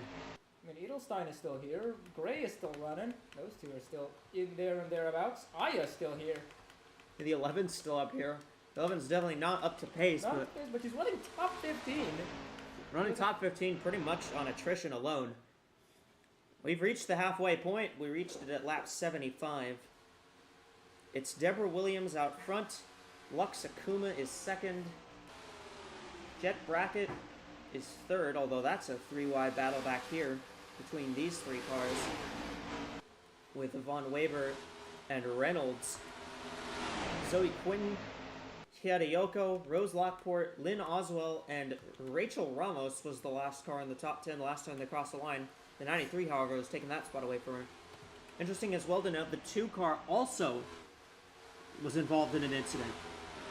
Yeah, the 2 was involved as well in that kind of couple of early crashes, I think. Yeah, she was involved in an early incident with Laurie Ramirez in the 31 car. 25 looks decently up to pace here. Yeah. If she can catch a caution. Yeah, she can catch a caution and get back up on the lead lap. So Well, she's 1 lap down right now. yeah, I assume she's 1 lap down here, yeah. She's 1 lap down. If the 55 gets by, she would go to 2 down. Yeah. And right now, there's 1 car in front of her that's a lap down, and that is Ashley Johnson in the 24. I see. Which, I mean, I am absolutely shocked that this car is even running competently. Let alone at all. So Lux Akuma sits now, the 6 car has actually just taken the lead. So Akuma now out front. The Hawaiian driver won the pole last week at Las Vegas. And I mean, ever since she failed to qualify Daytona, Akuma's run really well pretty much every week. Like, that 6 car, Akuma's finished 13th at Nashville. She led a bunch of laps there. 20th at Nazareth, and then 6th last week in Las Vegas.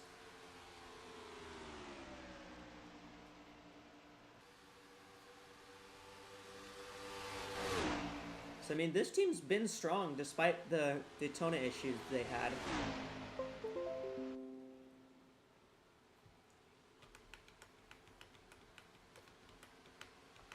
Whether that 95, another that 95 car is running in the top 5. That'll be yet another good run if she can make that last to the end.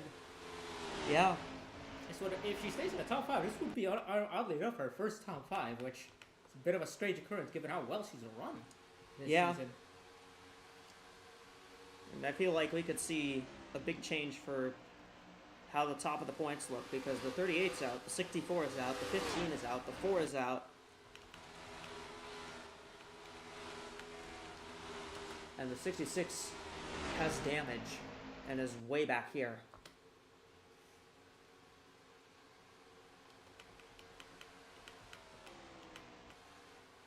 I mean, pretty much everyone that's run well in this race, that's been fast at the front, got taken out in that last couple sequence of incidents. Well, it is that midway point of the race. We are past halfway, so we're gonna send you back down to the FanDuel Fan Studio for our FanDuel mid-race report, and we'll get our fan picks right afterwards. Russian, Asher, you two, what do you think of this one so far? Hello there, calling in from the booth once again. It's been an interesting race, to say the least. We've had about an incident every 5 laps or so, given how many cars we've lost in the course of this race. I think you've been on track. You've been in the garage as well, looking at the events that have unfolded as well. Asher, how about your thoughts on this so far? Well, it has certainly been a busy garage area as of late, with how many cars we've seen taken out of this. It's certainly been a very, very chaotic last few segments, I suppose, if we can call them that. And now we see a very interesting dynamic with this race. Deborah Williams out front, spun out the 44 earlier. Lux Akuma has, I think, relatively kept it clean. But then you've seen guys like Jet Brackett lead laps, who was involved in the first wreck. And I think right now we're very spread out, but clearly some of these damaged cars are showing that they still do have pace in them. So I think that, I mean, it would certainly make quite the race win diecast for if one of those cars ended up in victory lane. Yeah, I think in the case of Brackett, I think it might be lacking a little bit of long run pace, maybe because they're kind of short on aero. But I don't think they're necessarily too bad if we do get a short run to the finish here. So if you do get a light caution and a quick restart, you might have to pay some attention to some of those damaged cars that are looking pretty good on the short run, I think. Yeah, absolutely. Yeah, bit of an up and down day for the 55 of Deborah Williams. Started up the race up front, kind of spent the first third or so. Then we got to the lap cars, and the lap cars definitely affected her the most, dropping down behind the main pack and out of the top 10 momentarily, and caused that little incident that we thought was going to be a caution with the 96. But ever since then, she's had the luck of kind of being not in the line of fire for the second big accident. So good, decent luck, I think, for the 55. Everything's kind of panned out well for her, and yeah. Absolutely, and now she also has the extra assurance of the lap car of Kathy Ableton Perez in between her and the closest challenger of Lux Akuma, although Akuma is still maintaining within a second, and 84 of Casper von Weber's right up here as well. So this race is still definitely far from over. We are just about at halfway, I think a bit over halfway at this point. Yeah, I think there's still I think there's gonna be a couple of stops to go. I think before we get to the end of the race. Whether or not we're going to see, whether or not we'll get to see them make those stops under green, or if we're gonna get another caution beforehand, is to be decided. But yeah, I think in terms of long run pace, I had a whole thing. I was gonna have a whole thing about how they had 5 or 6 cars that were definitely the class of the field, but I'm pretty sure all of them have been taken out now, except for maybe the 55. So that kind of entirely changed the dynamic of the race, and I've kind of just had to go out without any of the notes I was taking from earlier from as we're doing this mid-race show. Yeah, absolutely. You look down one moment, you think you have all your notes sorted, and then you look up and you got half the field wrecked on the pack straight. But yeah, we see the 55 definitely looks like she's got a very good car underneath her. So I think the goal for that team is just keep it off the lap cars. Don't do what you did earlier, and this should be hopefully a good race for them. Yeah, and I think we can say the same about the 6 and 84. They're at least still within the line of sight of the 55. It might very well come down to these 3 if we do go green for the rest of the way. I believe it is time to do our FanDuel fan pick. So Asher, would you like to go first? Sure, I'll go first, and I'm going to say that my pick is going to be the 6 Deluxe Akuma. Just dropped into third, but the 6 has been running very well so far. Has stayed up here the whole time, and has also kept it clean, which I think is definitely going to be. Already we've seen it's a very major sticking point of this race, but I think as we continue to run on, even though we have spread out and dropped a lot of cars out of this one, I think we might see the field bunch back up, and when that happens, it will once again be all about keeping your race car undamaged, and Akuma's done a very good job of that so far. Yeah, that's certainly been the case for that 6 car. I'm gonna go with the car that just passed through the 84 of Casper van Weber. He's the sole remaining contending car from the Uberman stable, but sorry, their team has looked very quick as a collective at this track. We saw the 24 contender earlier on before we had that big crash in the middle of the race. But since then, the 84 kind of picked up the slack, and well, we're seeing yet another one of their cars contend for the win. I think they're going to have a good run at it, and hopefully we'll see that pencil number 84 in victory lane. We'll take you back to the booth here as Echo will make her FanDuel fanfic as well. Yeah, I think I'm gonna go with the 55, Deborah Williams. She's pretty much the only car from the lead pack that survived through those 2 incidents, and of the leaders, I think Williams has the best shot at this. She was showing how fast she was early on, and she's the only one left of those cars that was at the front earlier. So I think it'll be Williams who gets this one done and takes home the first win for Dark Horse Racing. And your FanDuel fan picks are finished, as we are on lap 93 here from the California Speedway.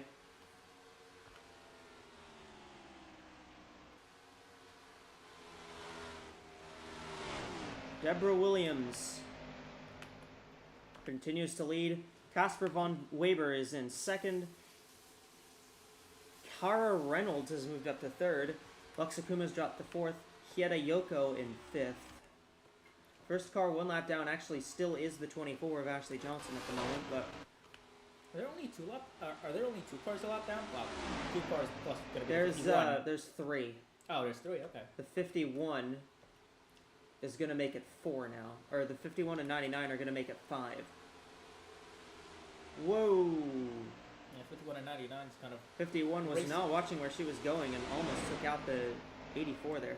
Yeah, these two, 51 and 99, are racing for position. Those 2 are running 17th and 18th. Were the last 2 cars on the lead lap? They're now the first 2 cars 1 lap down.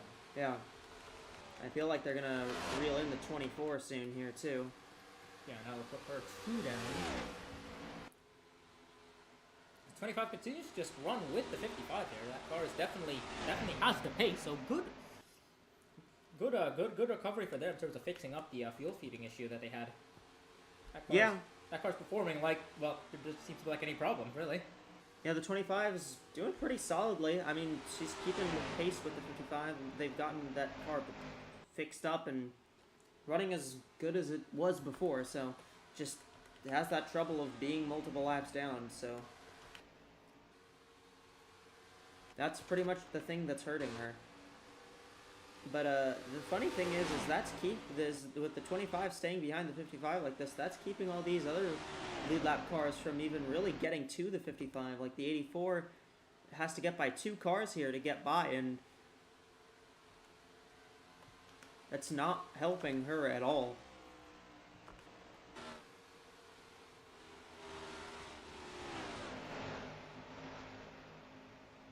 As we keep running, I mean, we saw them pit about lap 68, so with the fuel window here being about 45 laps, at most you could probably max it out to 50. This will be a one-stopper to the end.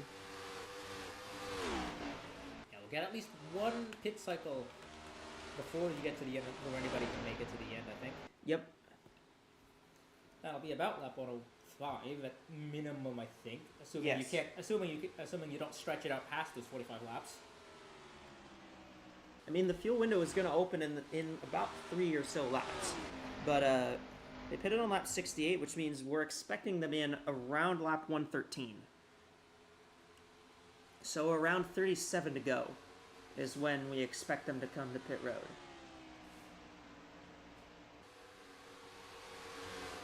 And yeah, these cars are now catching up to the 24 and the 10 here. Another pair of cars. I think those are both running a lap down. Or at Yes. least a lap down, yeah. The 10 is on the lead lap, the 24 is not. Ah. The 24 is 1 down, and the 24 will go 2 down here, most likely. If they don't block the 55 into oblivion here. It's kind of boxed in the 55 here. It's going to let the 25 go down to the inside.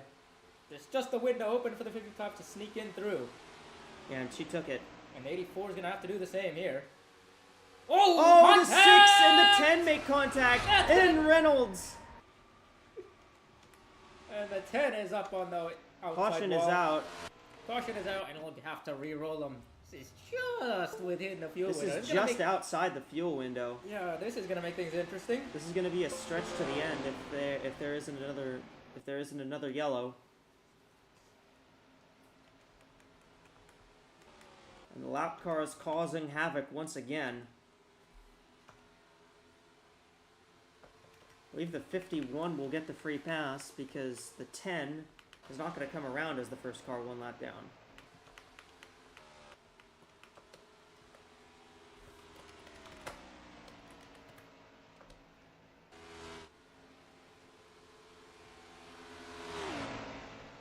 Well, that was certainly something. And with that, this race has just become infinitely more interesting. And that, because you have no idea whether or not any of these guys can actually make it. Gonna stop at lap 100, which is... I don't think you can make it from here. Yeah, I don't think so. Unless you're really stretching it. And the 10 has more problems now.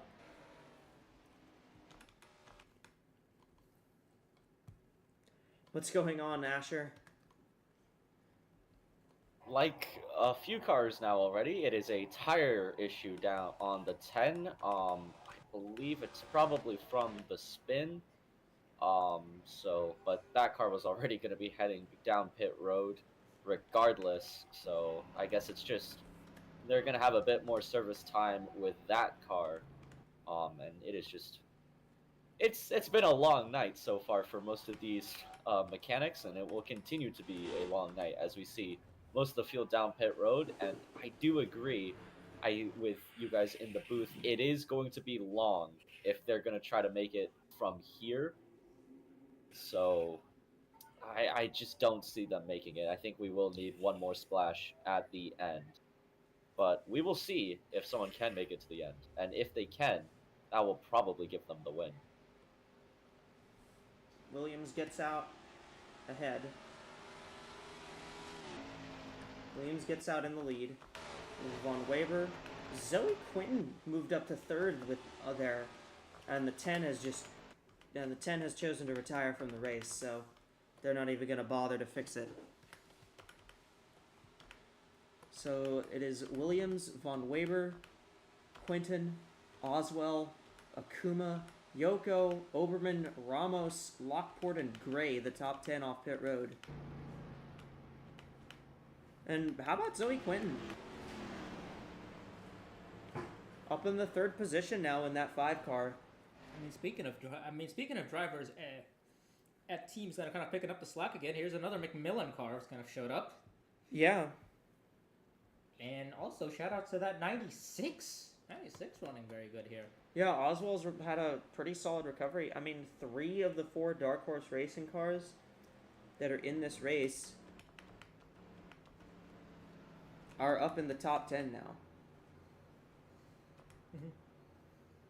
Because Williams, Oswell, and Gray are up there in the top 10. The cars that are not in the top 10, the one car they have that's not in the top 10 is the 15 of Isabella Smith, who retired on lap number 1.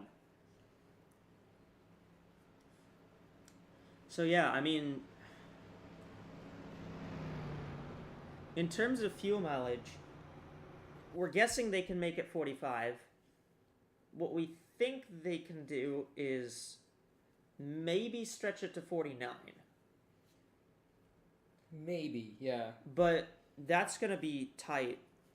And, I mean, this is going to come down to fuel mileage again. I mean, we saw this at, we had this conversation at Nashville and nobody made it.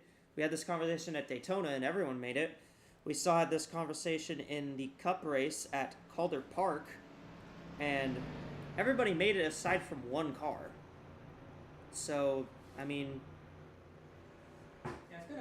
it's been a bit of an extreme. Either nobody makes it or either everyone makes it.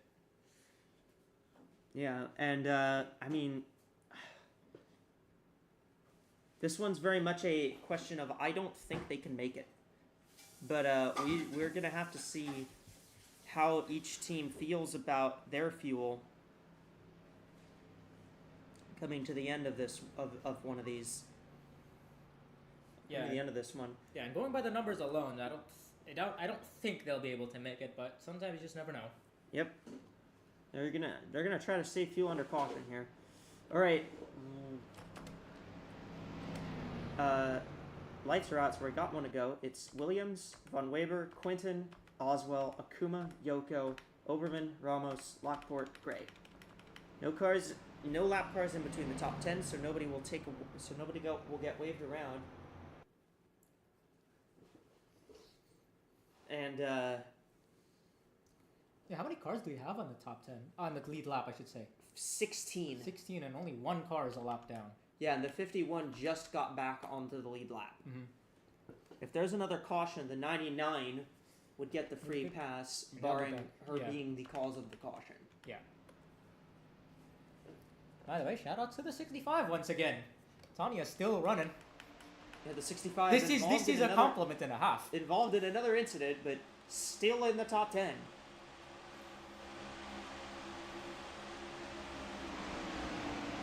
think at this point about 75% of the field has been involved in something. Yeah. I mean, if you're Latanya, I mean, you were involved in that incident with the 14 and the 24. And it wasn't really of your doing. So, I mean, she's just kind of trying to run this one out. All right, we're taking the green flag once more. Here we go. Green flag is out. We're back to racing in California. Pretty good start for the 84 Von Weber. See how aggressive she gets. Looking to the inside. Oh, she's making contact with the 55. Bit of contact, but the 55 is going to come down. Trying to prevent her getting hooked at least. 96 drives down to the inside along with the 6. Here comes Von Weber looking underneath the 55 once more. Here comes Akuma. I mean, clearly that contact did not hurt her. And Izzy Oberman alongside her. Yeah, here comes Oberman.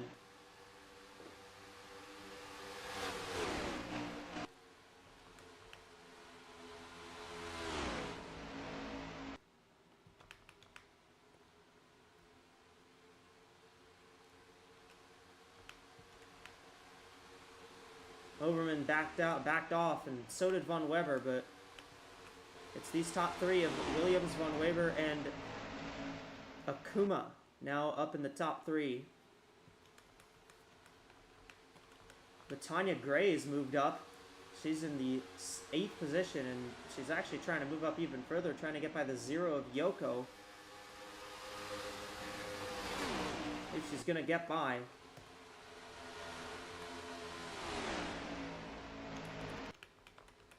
But I mean, at this point, what are the things you're gonna be doing to try to save fuel? Yeah, we'll see if anybody's gonna be doing that.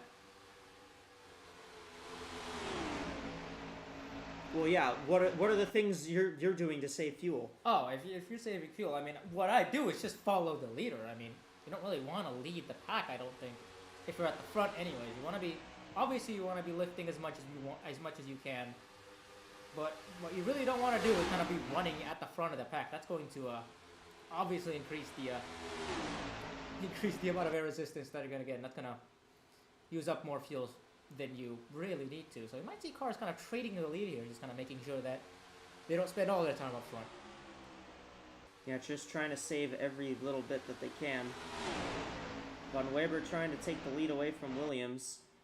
Akuma's kind of pulling into this. These two are side by side, and they're still side by side. Williams doesn't want to give up the lead, but Von Weber doesn't want to give up on trying to take it. And this isn't going to help either of them. Yeah, not particularly. This is only going to really help the cars behind them, as they're kind of just following around. 42 of Von Lundquist still has the NordVPN fastest lap of the race. She's out of the race, and this is going to continue a trend that we saw last week at Las Vegas, where the driver with the fastest lap didn't finish the race. But that fastest lap does determine the qualifying order that determines what qualifying group you're in. 96 looking to the inside as well.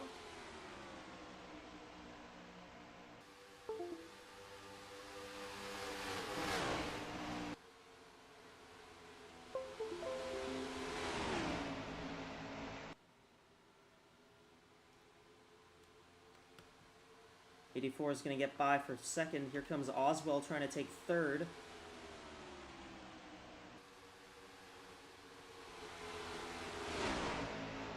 What a race it's been for Oswell. She got involved. She got spun. They didn't throw the caution, so she had to come pit and get repaired under green. And she's managed to work her way all the way back up to fourth. And maybe even has a shot at the win here in this one. Yeah, just a lot of good fortune for her coming after that little tough break, but sometimes it just works out like that. You just gotta keep going and see what happens. You never know. For Izzy Overman, she won that one fuel mileage race we saw in Nashville, where everyone came into pit during the final 5 laps. I mean, for Izzy Oberman here, what are you thinking? Are you thinking try and run this one out, or try and do what they did at Nashville, where they came in and that ended up winning them the race with how fast their pit stop was? Yeah, I think if you're going to have to come in and take a splash at the end, you don't want to leave it too late, I don't think. I think that's kind of what we saw with Oberman at Nashville, and that worked out for her this time. At that time, we'll see if that's what the strategy is going with here. And they're kind of in that same position and just assuming everyone can't make it. And at that time we were correct. We'll see if we're correct this time around. I think in this one we might see some cars actually try to make it all the way.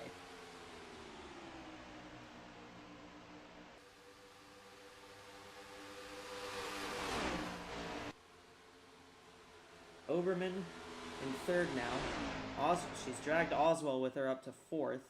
Von Weber's dropped to fifth. Zoe Quinn sixth. Hieda Yoko is seventh. Latanya Gray eighth.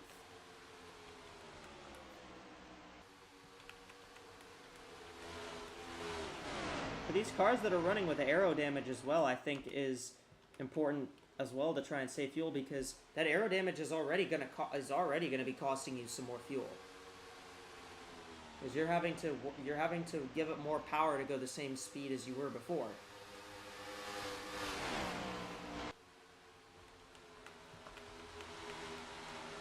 So, I mean, if you're one of these damaged cars, like the 65 of Latanya Gray or the 66, or maybe even the 6, I mean, you're trying to push it a little harder here just to kind of overcome the damage on your own car, and that might cost you some more fuel here. Yeah, I mean, I'm not sure if the 55 is going to be in any kind of position to make it to the end, considering she has been running up front the entire time. She's not going to have any kind of help with the track here. She hasn't given up the lead one bit.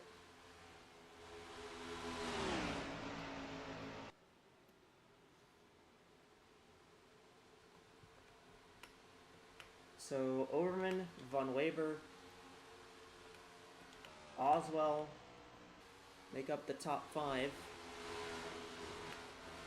Yoko, Brackett, and then we got this mix. This is a big battle for third. Contact between the 25 and the 5 there. 6 car goes for the race lead now.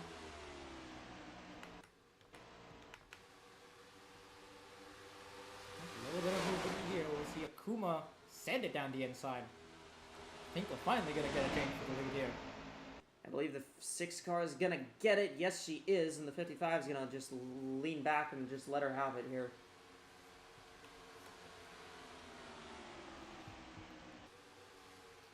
I mean, if you're Williams now, you want to try and save fuel because you just didn't get the chance to on that last run. And if you're Akuma, I mean, I don't know. Maybe this is saving fuel, but maybe it is, maybe it isn't. Maybe it isn't. No. Maybe she thinks she's saved enough and can go for it, but I don't know. Saving for a couple. I feel like if you're going to make it to the end, you're gonna have to save the entire way. Pretty much. Try to get those extra 5 or so laps.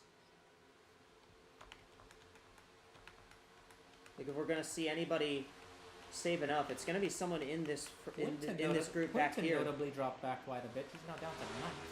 Yeah, the 5 cars drop back. Kind of riding with these cars. Yeah, riding with the second pack here, just staying within sight of the leaders. If we do get a caution, that'll probably just kind of end that fuel strategy. And you don't want to fall back too much. If we get a yellow, the fuel strategy's gone because you're either saving enough under yellow or yeah, just I don't think you want to fall back too much. you're coming in for tires and trying to sprint it to the end. Yeah, try to sprint to the end there. And I think honestly the smarter move is coming in for tires. Yeah, tires are gonna be pretty important if we're gonna have especially a run of this length. Maybe if we only have a couple of laps to go, then that might change things. But if it comes out around now, yeah, I'd agree with you on that.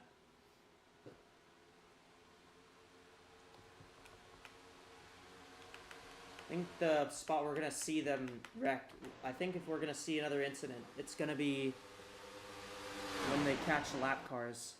Because, I mean, the 99, 51, and 24, I mean, that's what caused it last time when they caught the 10 and the 64, or the 6 car just hooked the 10 into the outside wall. Akuma, Von Weber now in second, Overman in third, Williams has dropped to fourth now.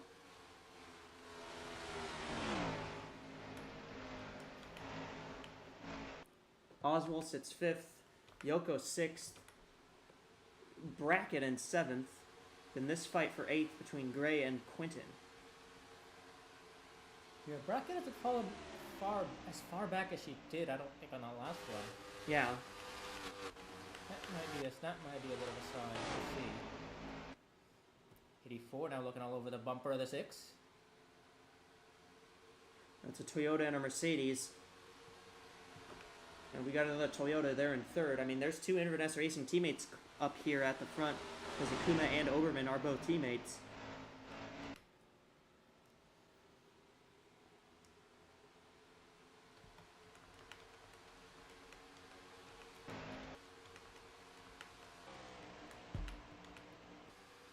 '93. Overman looking to the inside. She'll pass the 55 there. I think she was already ahead of the looking. 55. But the 55 looked to the outside to make the move. Looking, but the 6 is going to get that nice run on the outside and maintain the lead for now. 84 tried, but the 6 car was already there.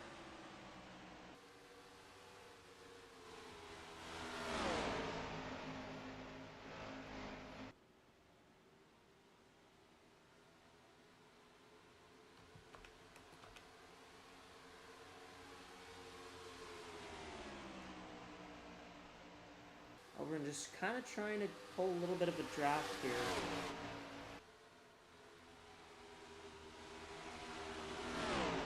Use that outside line to her advantage. I mean, you know, they say the outside lane is the longer way around, but the thing is, you're off throttle for way more time you are on the outside than you would be on the inside lane. So that actually saves more fuel than running the inside line does. Like, there's way more off throttle time on the high line. So that's what's gonna save them fuel. Yeah, you don't want to you want to maximize the amount of off throttle time you have. Kind of just run your car on momentum. That's the kind of benefit that running the top line will give you. 84 wants to get knocked down. Still can't really get a move done.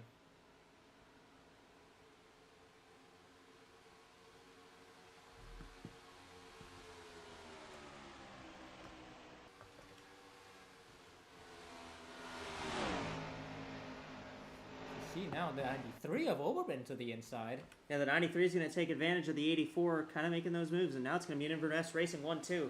Inverness Racing 1-2, then Dark Horse Racing is 4-5 right behind. The 84, that Uberman Enterprise car of Casper von Weber. Still carrying the torch for the Uberman stable here.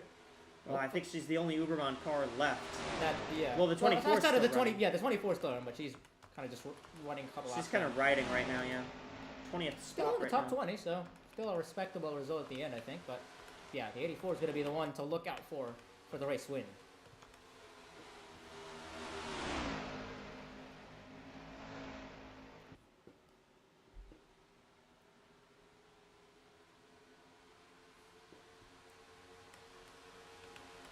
So the 6 of Akuma still out front. Oberman second. Von Weber third. Williams fourth, and Oswald in fifth.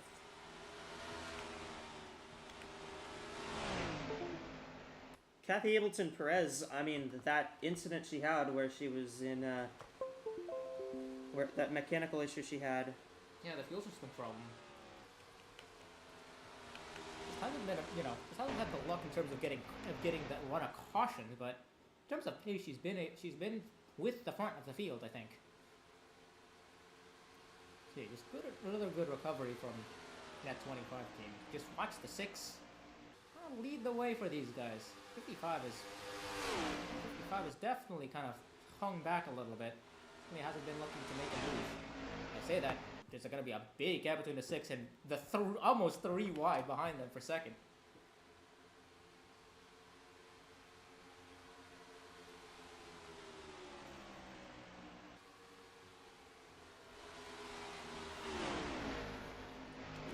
Williams is going to get by the 84 here. It'll be a 1-2 again for it's the Inverness 1-2 once again. With Oberman second behind the 6 of Akuma. Akuma's still looking quite good here. But yeah, I think in the second half of the race, we've seen the same theme in terms of top 5 or 6 cars kind of being there and thereabouts the whole way. It's just been these guys, and oddly enough, the 25 on pace, really. Yeah.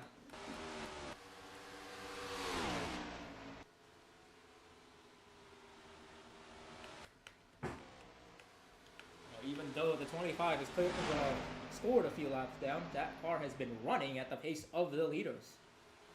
Yeah, this car is 2 laps down, but it's still running, at the leader's pace. And actually, because she's closing in. Yeah, that's helped one of her Honda stablemates. Yeah, Honda stablemates there. That's Yoko in the 0. I think that's the second Hokkaido Velocity car. Yep. Yeah. Yoko finished, I think she finished 3rd last week in Las Vegas, so. I believe so. She was definitely contending at the end of that. I remember seeing that. Yeah, she did finish 3rd. Yeah, Hokkaido Velocity have been very strong team to start. Oh, we got start pit to the season. stops. There we go. A couple cars are calling 66 it came in. I think cars are going to be splitting the final run. 93 is in. I thought the 84 was going to follow, but no. Yeah, this might mean cars are going to split the final run into 2, which is not a bad idea, I think, if you think. Not a bad idea if we go green the whole way here. But. Yeah, I think that'll be smart. Kind of, what do you call it? Kind of balances the amount of wear you put on the tire instead of having to run an extra 20 or so laps trying to make it to the end, which will definitely hurt. Which will definitely hurt you on pace. See if everyone else responds to this. Yeah, we'll see how this runs. But I think some of these cars that are...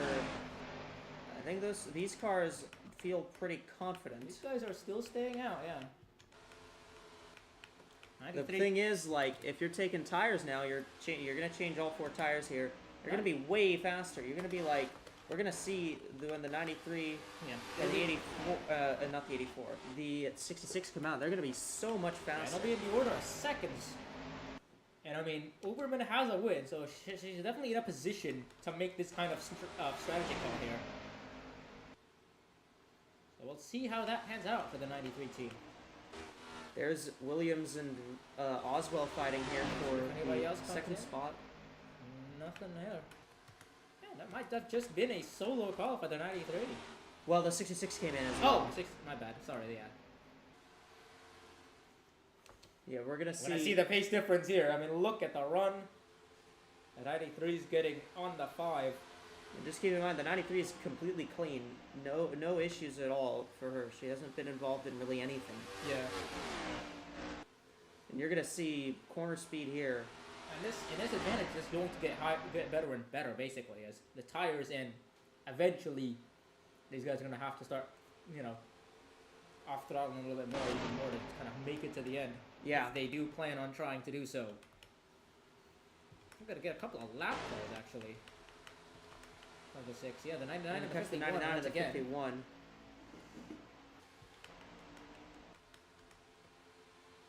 And there goes the 93 by the 65. So we're gonna see, you know, we're gonna watch the 93 just to see what kind of lap time she runs, and then compare it to the 6 here, because the 93 is gonna be in clean air this whole lap. Yeah, this is gonna be a good This will be a Good good barometer. benchmark.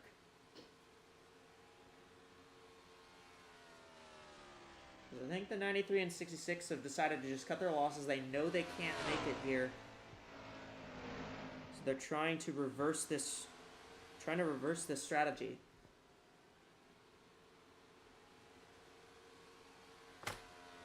And yeah, 93 with a 39.095. Compare that to the 6 who ran a 41. So a full second faster. Asher, do you have anything?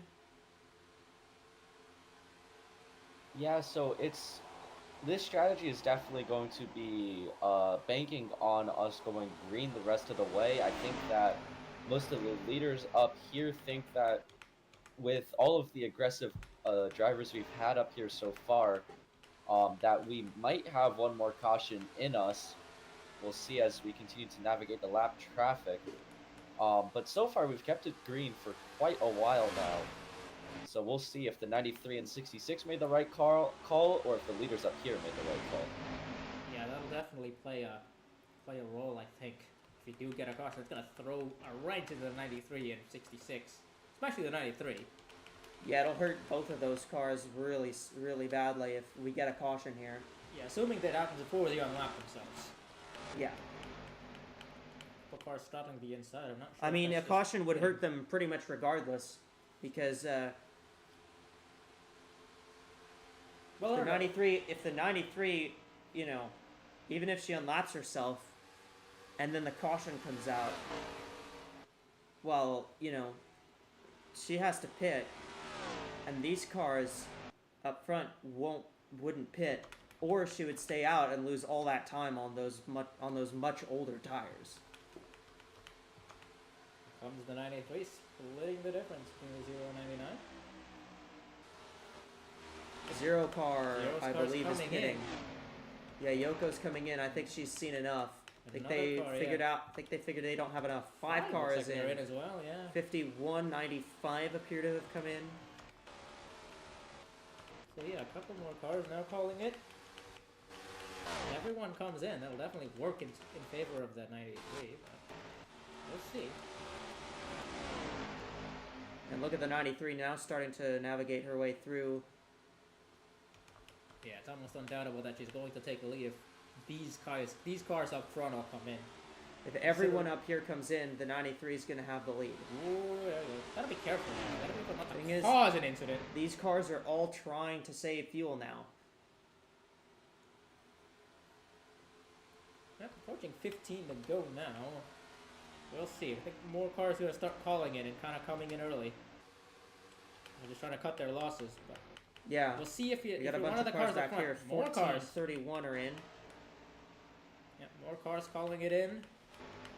Notably, the 65 of Latanya Gray is staying out. Notably, the 11 of Takamoto Aya is actually still on Staying track out as right well, now. Yeah. Nobody else here this time.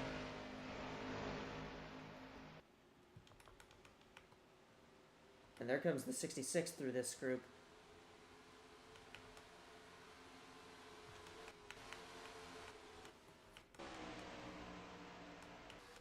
And 93 now back on the lead. Now back on the lead lap and actually scored in 10th right now. So I think regardless of what happens, unless she has a mechanical issue, the 93 will will finish on the lead lap. The 2 of Rachel Ramos has come to pit road.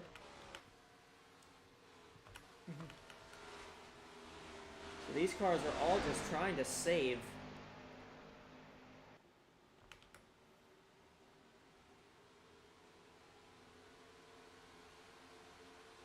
Trying to hang on for all it's worth right now. Okuma, Williams, Oswell, Von Weber, Willis Calloway comes in. She's a lap down. So Latanya Gray 5th right now, trying to save fuel herself. The 77 Lockport is staying out, and the one other car that's trying to make this work is Takamoto Aya in the 11. And that car needs a very good finish. I mean, Aya's struggled a lot this season, all the way back in 41st in points. If she can get a top 10, even if it's on this kind of strategy where she's been slow most of the race, I think that will be something that they would be absolutely happy with. 77 is in. So Lockport cutting her losses, deciding she can't make it. More cars coming in now.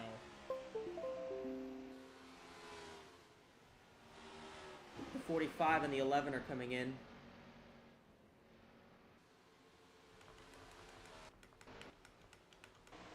So if you're these leaders, I mean, you're still trying to just keep enough fuel in the tank here.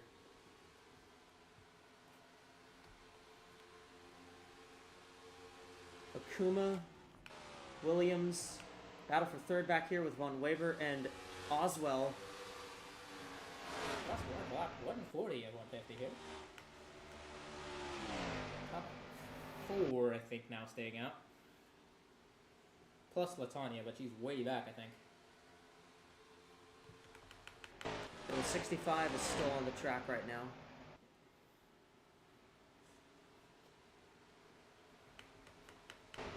Let's see. 6 and 55 still going. The 65's coming in. Latanya's going to be in here, so it's just going to be the top 4 now that are left. As we've reached our Windows 11 to go. Lux Akuma out in front with Deborah Williams trailing Casper Von Weber, Lynn Oswell in 4th, and right now 5th will end up cycling to the 93 of Izzy Oberman. But still, fuel mileage at concern. Fuel saving a concern right now for all these cars up at the front. Can they make it to the end on fuel? Have they saved enough? Do we know? Do they know? Yeah, there's still a long way to go. A lot more cars is going to be calling it now. We'll see. Definitely interesting. We're getting like, how do I say it? A pretty clear hierarchy of cars that know they can't make it. The gap is 33 seconds to the 93 now. Yeah, and I mean, if you're one of these cars up front, I mean, at this point, I think if these cars make it, one of them is going to win. If they don't, if you're Izzy Oberman, you're licking your chops because this strategy is going to win her the race if none of those front 4 can make it. I think so.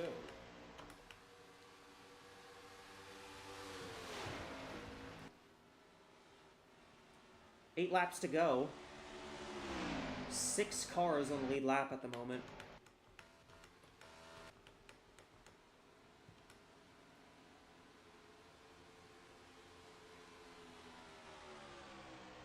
Fuel-wise, everyone's trying to cut their losses. Here comes Williams trying to make the move for the lead. These cars are really, really slowing up, just trying to save everything they can.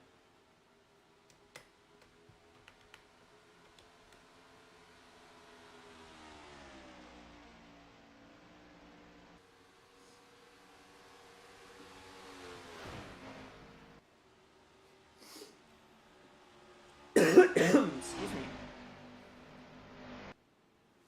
And I mean, side by side here with Williams and Akuma, and Williams is going to take this spot for now.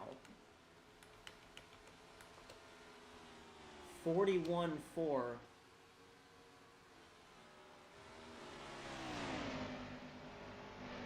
was that lap time that time.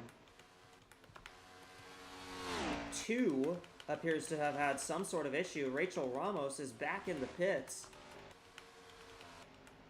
Asher, do you know anything about the 2 there? It does appear to be, for yet another time in this race, a tire down on the 2 car.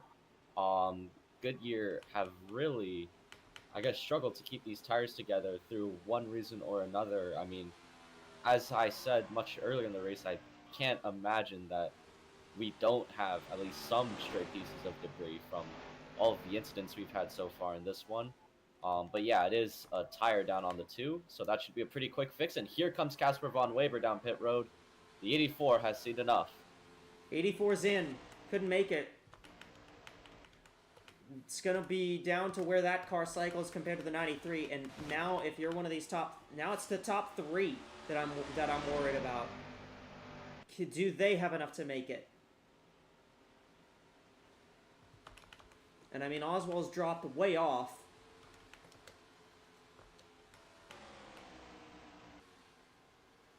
Akuma's side by side with Williams again. Quinton's gonna go 3 wide outside and go by both of them here. He's staying out. 96 staying out as well. These cars are all staying out here. 93 is ahead of the 84, way ahead of the 84. The 93 is about 7 seconds ahead of the next car. These cars are just trying everything they can, trying to get all it's worth, and I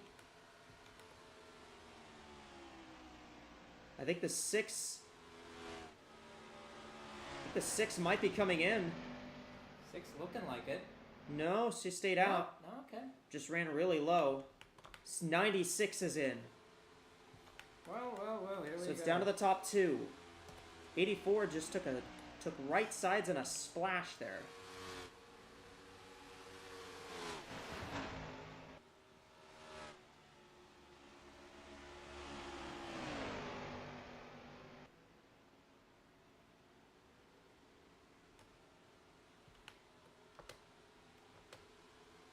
Six car now down on the bottom side. Everything, she's trying everything. And I think the 6 is coming in. Yes, she is. 6 car doesn't have enough. All eyes on the 55. What does the 55 have? Does she have enough? Did she save enough trying to lag back of the 6 there?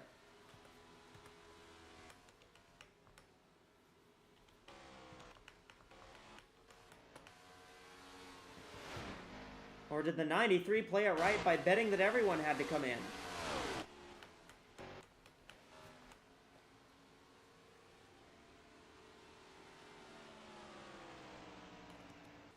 '96, just a splash, no tires. 55 is in. Williams could not make it.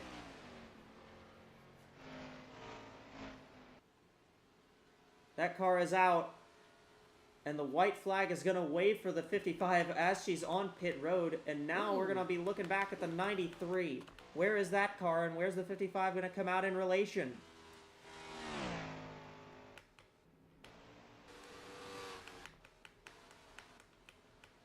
And the 6 comes out way back. 93 buyers. 93 is going to be by easily. Easily by is the 93 of Izzy Oberman. And they just went with a splash on the 55, but not going to be nearly close enough. And what a call. What a play by Izzy Oberman. They got the strategy right. They came in the earliest. They took 4 tires, and they made it work like a charm. It'll be the 93 as they take the checkered flag. Izzy Oberman. 2nd win of the season. She takes it at Fontana. It's going to be a ways back till we see 2nd place. There it is. 7 seconds.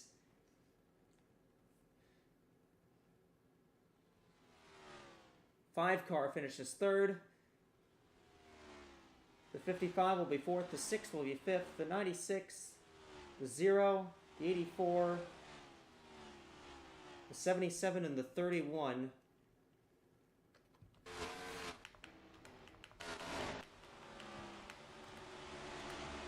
And Izzy Oberon again snookers the field on pit strategy. And this one is one that I think none of us saw coming.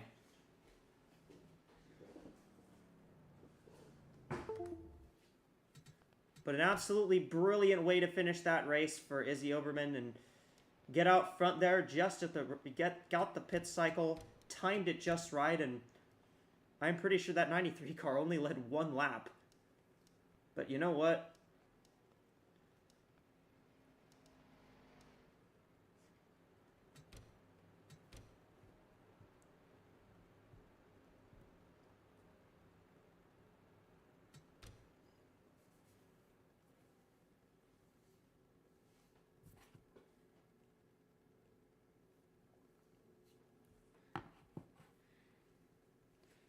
So Oberman wins this race. Jet Brackett finishes second, and Zoe Quinn ends up third. I mean, Rasha, what are your thoughts on that one? At the end of this one, It's a nice long run at the end. Definitely a lot of strategy plays being had there. We had that actually. Yeah, all of the top three really kind of played that strategy game pretty early. 66 and 93 came in pretty much together. 5 came in pretty early as well, securing that top 5. And then there's the trio of cars there who were just not able to make it at the very end. 50 Williams, Akuma, and Oswald. But yeah, that was that race. That last run was kind of defined by that final strategy run by the everyone there, and how they kind of took that final run. The 93 split it in two and kind of found the sweet spot, I think. Was able to get those tires and make up the ground that they were while the leaders were pretty much just kind of trying to kind of save as much as possible, and that's what won her the race in the end. But yeah, overall I think it's been a pretty sloppy race for everyone. I think another race with a lot of major incidents. I think. Yeah, a lot of incidents in this one, and really it was just an issue of they got super aggressive battling for the lead early on, and it just came back to bite a lot of drivers. And well, Izzy Oberman led one lap in this race, and it was the last one, and she was able to get by on pit strategy. Took those 4 tires with about 18 laps to go. I didn't know if that was going to work, but it ended up sticking very well for the 93 team, and that car has won its second race of the season. Yeah, good run overall for the Inverness team with 2 cars in the top 5 regardless. And again, for the second time, that 93 car won from starting last on the grid. Yeah. Both of her race wins last on the grid. So Izzy Oberman has been great at just kind of sticking the races out and showing up at the end. And what a drive she made. All right, well, we're going to send it to the studio.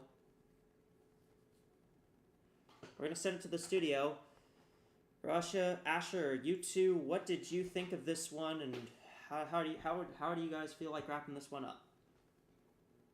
I mean, I have nothing else to say. I think I've said everything I've said everything beforehand. It's just been it was definitely a very interesting race at the end there. Kind of everything got turned upside down with that final caution.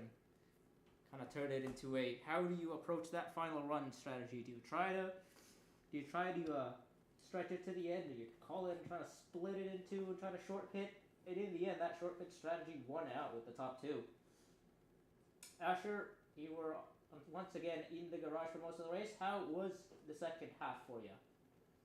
I mean, it was just as busy as the first, but for different reasons. Never let anyone tell you that strategy races aren't interesting.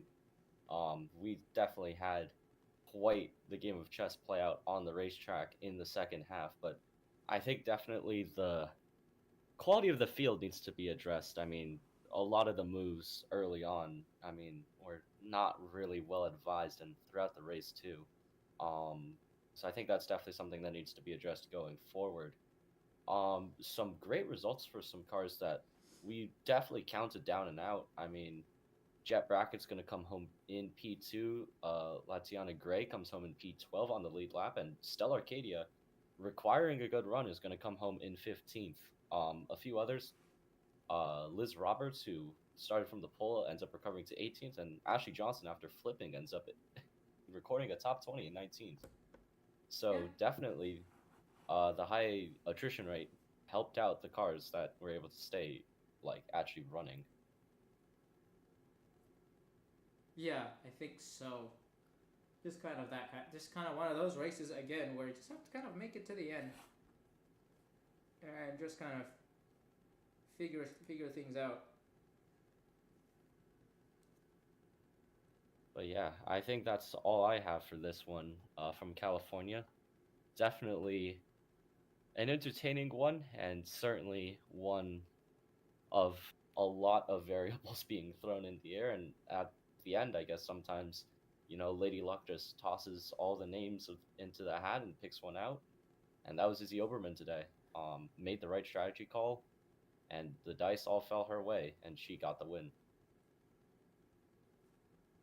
Yeah, good strategy work by both teams in the top two. I think. I mean, I don't think Bracket would have necessarily been a top 10, top 5 car, especially with the long run at the end. But by making the call to kind of just come in, kind of split the final run into half. I think they were able to snooker a really good result as well.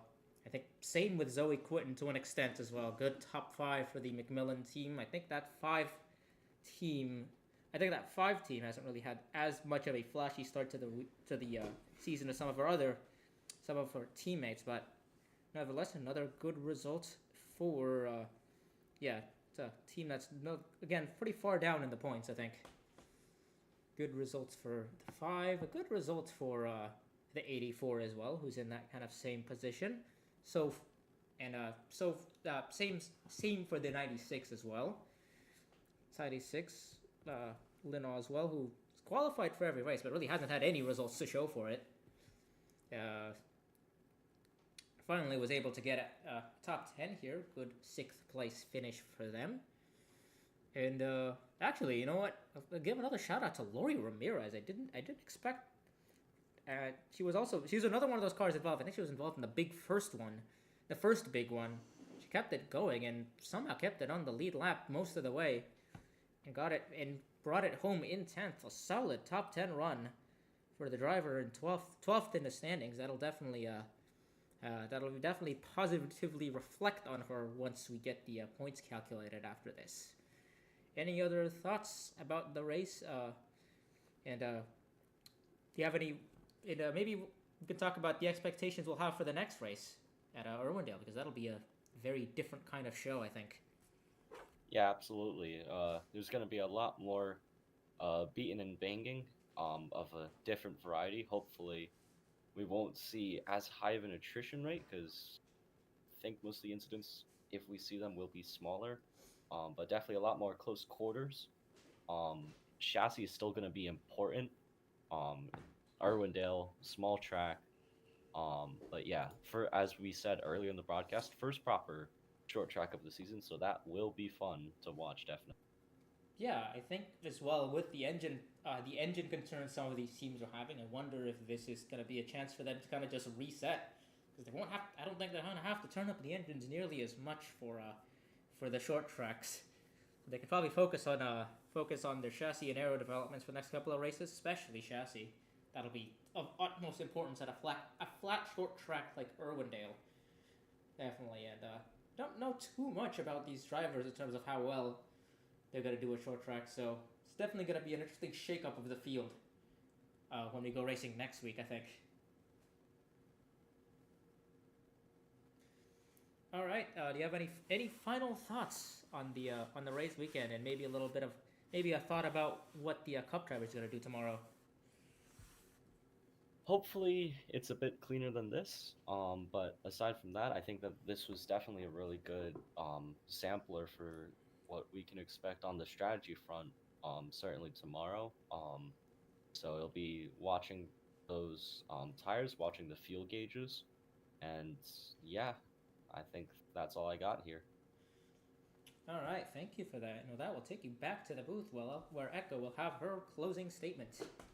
Yeah, a very chaotic race. I mean, when this race ran green, I thought it was very fun, but unfortunately, there were a lot of incidents, and there was a lot of incidents racing for the lead too. And obviously, these Continental drivers are just not as experienced. They don't have very much experience. They're all trying to be aggressive, and in a race with these kind of race lengths, I mean, these drivers are just kind of trying to get used to longer races and not pushing it every lap. And sometimes they just kind of forget that, I guess. And we get big incidents like we saw in this race today. But overall, it was I would say it was a pretty fun race when they went green, and we had a great strategy showing at the end. And at the end of the day, it was the 93 Izzy Oberman taking her second win of the season in just 5 races. So, I mean, you got to be proud of.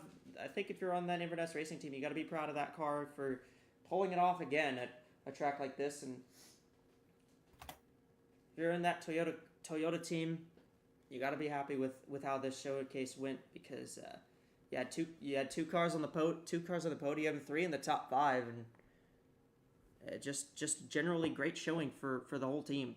All right, well, that's gonna be it for tonight's broadcast. Thank you for watching the Wise Power 300 here from California Speedway. We'll be back on Tuesday at 9:30 Eastern for the Snapdragon 500. On behalf of Rashi and Asher, who joined me for this one, I'm Echo. Thank you guys for watching, and I'll see you all on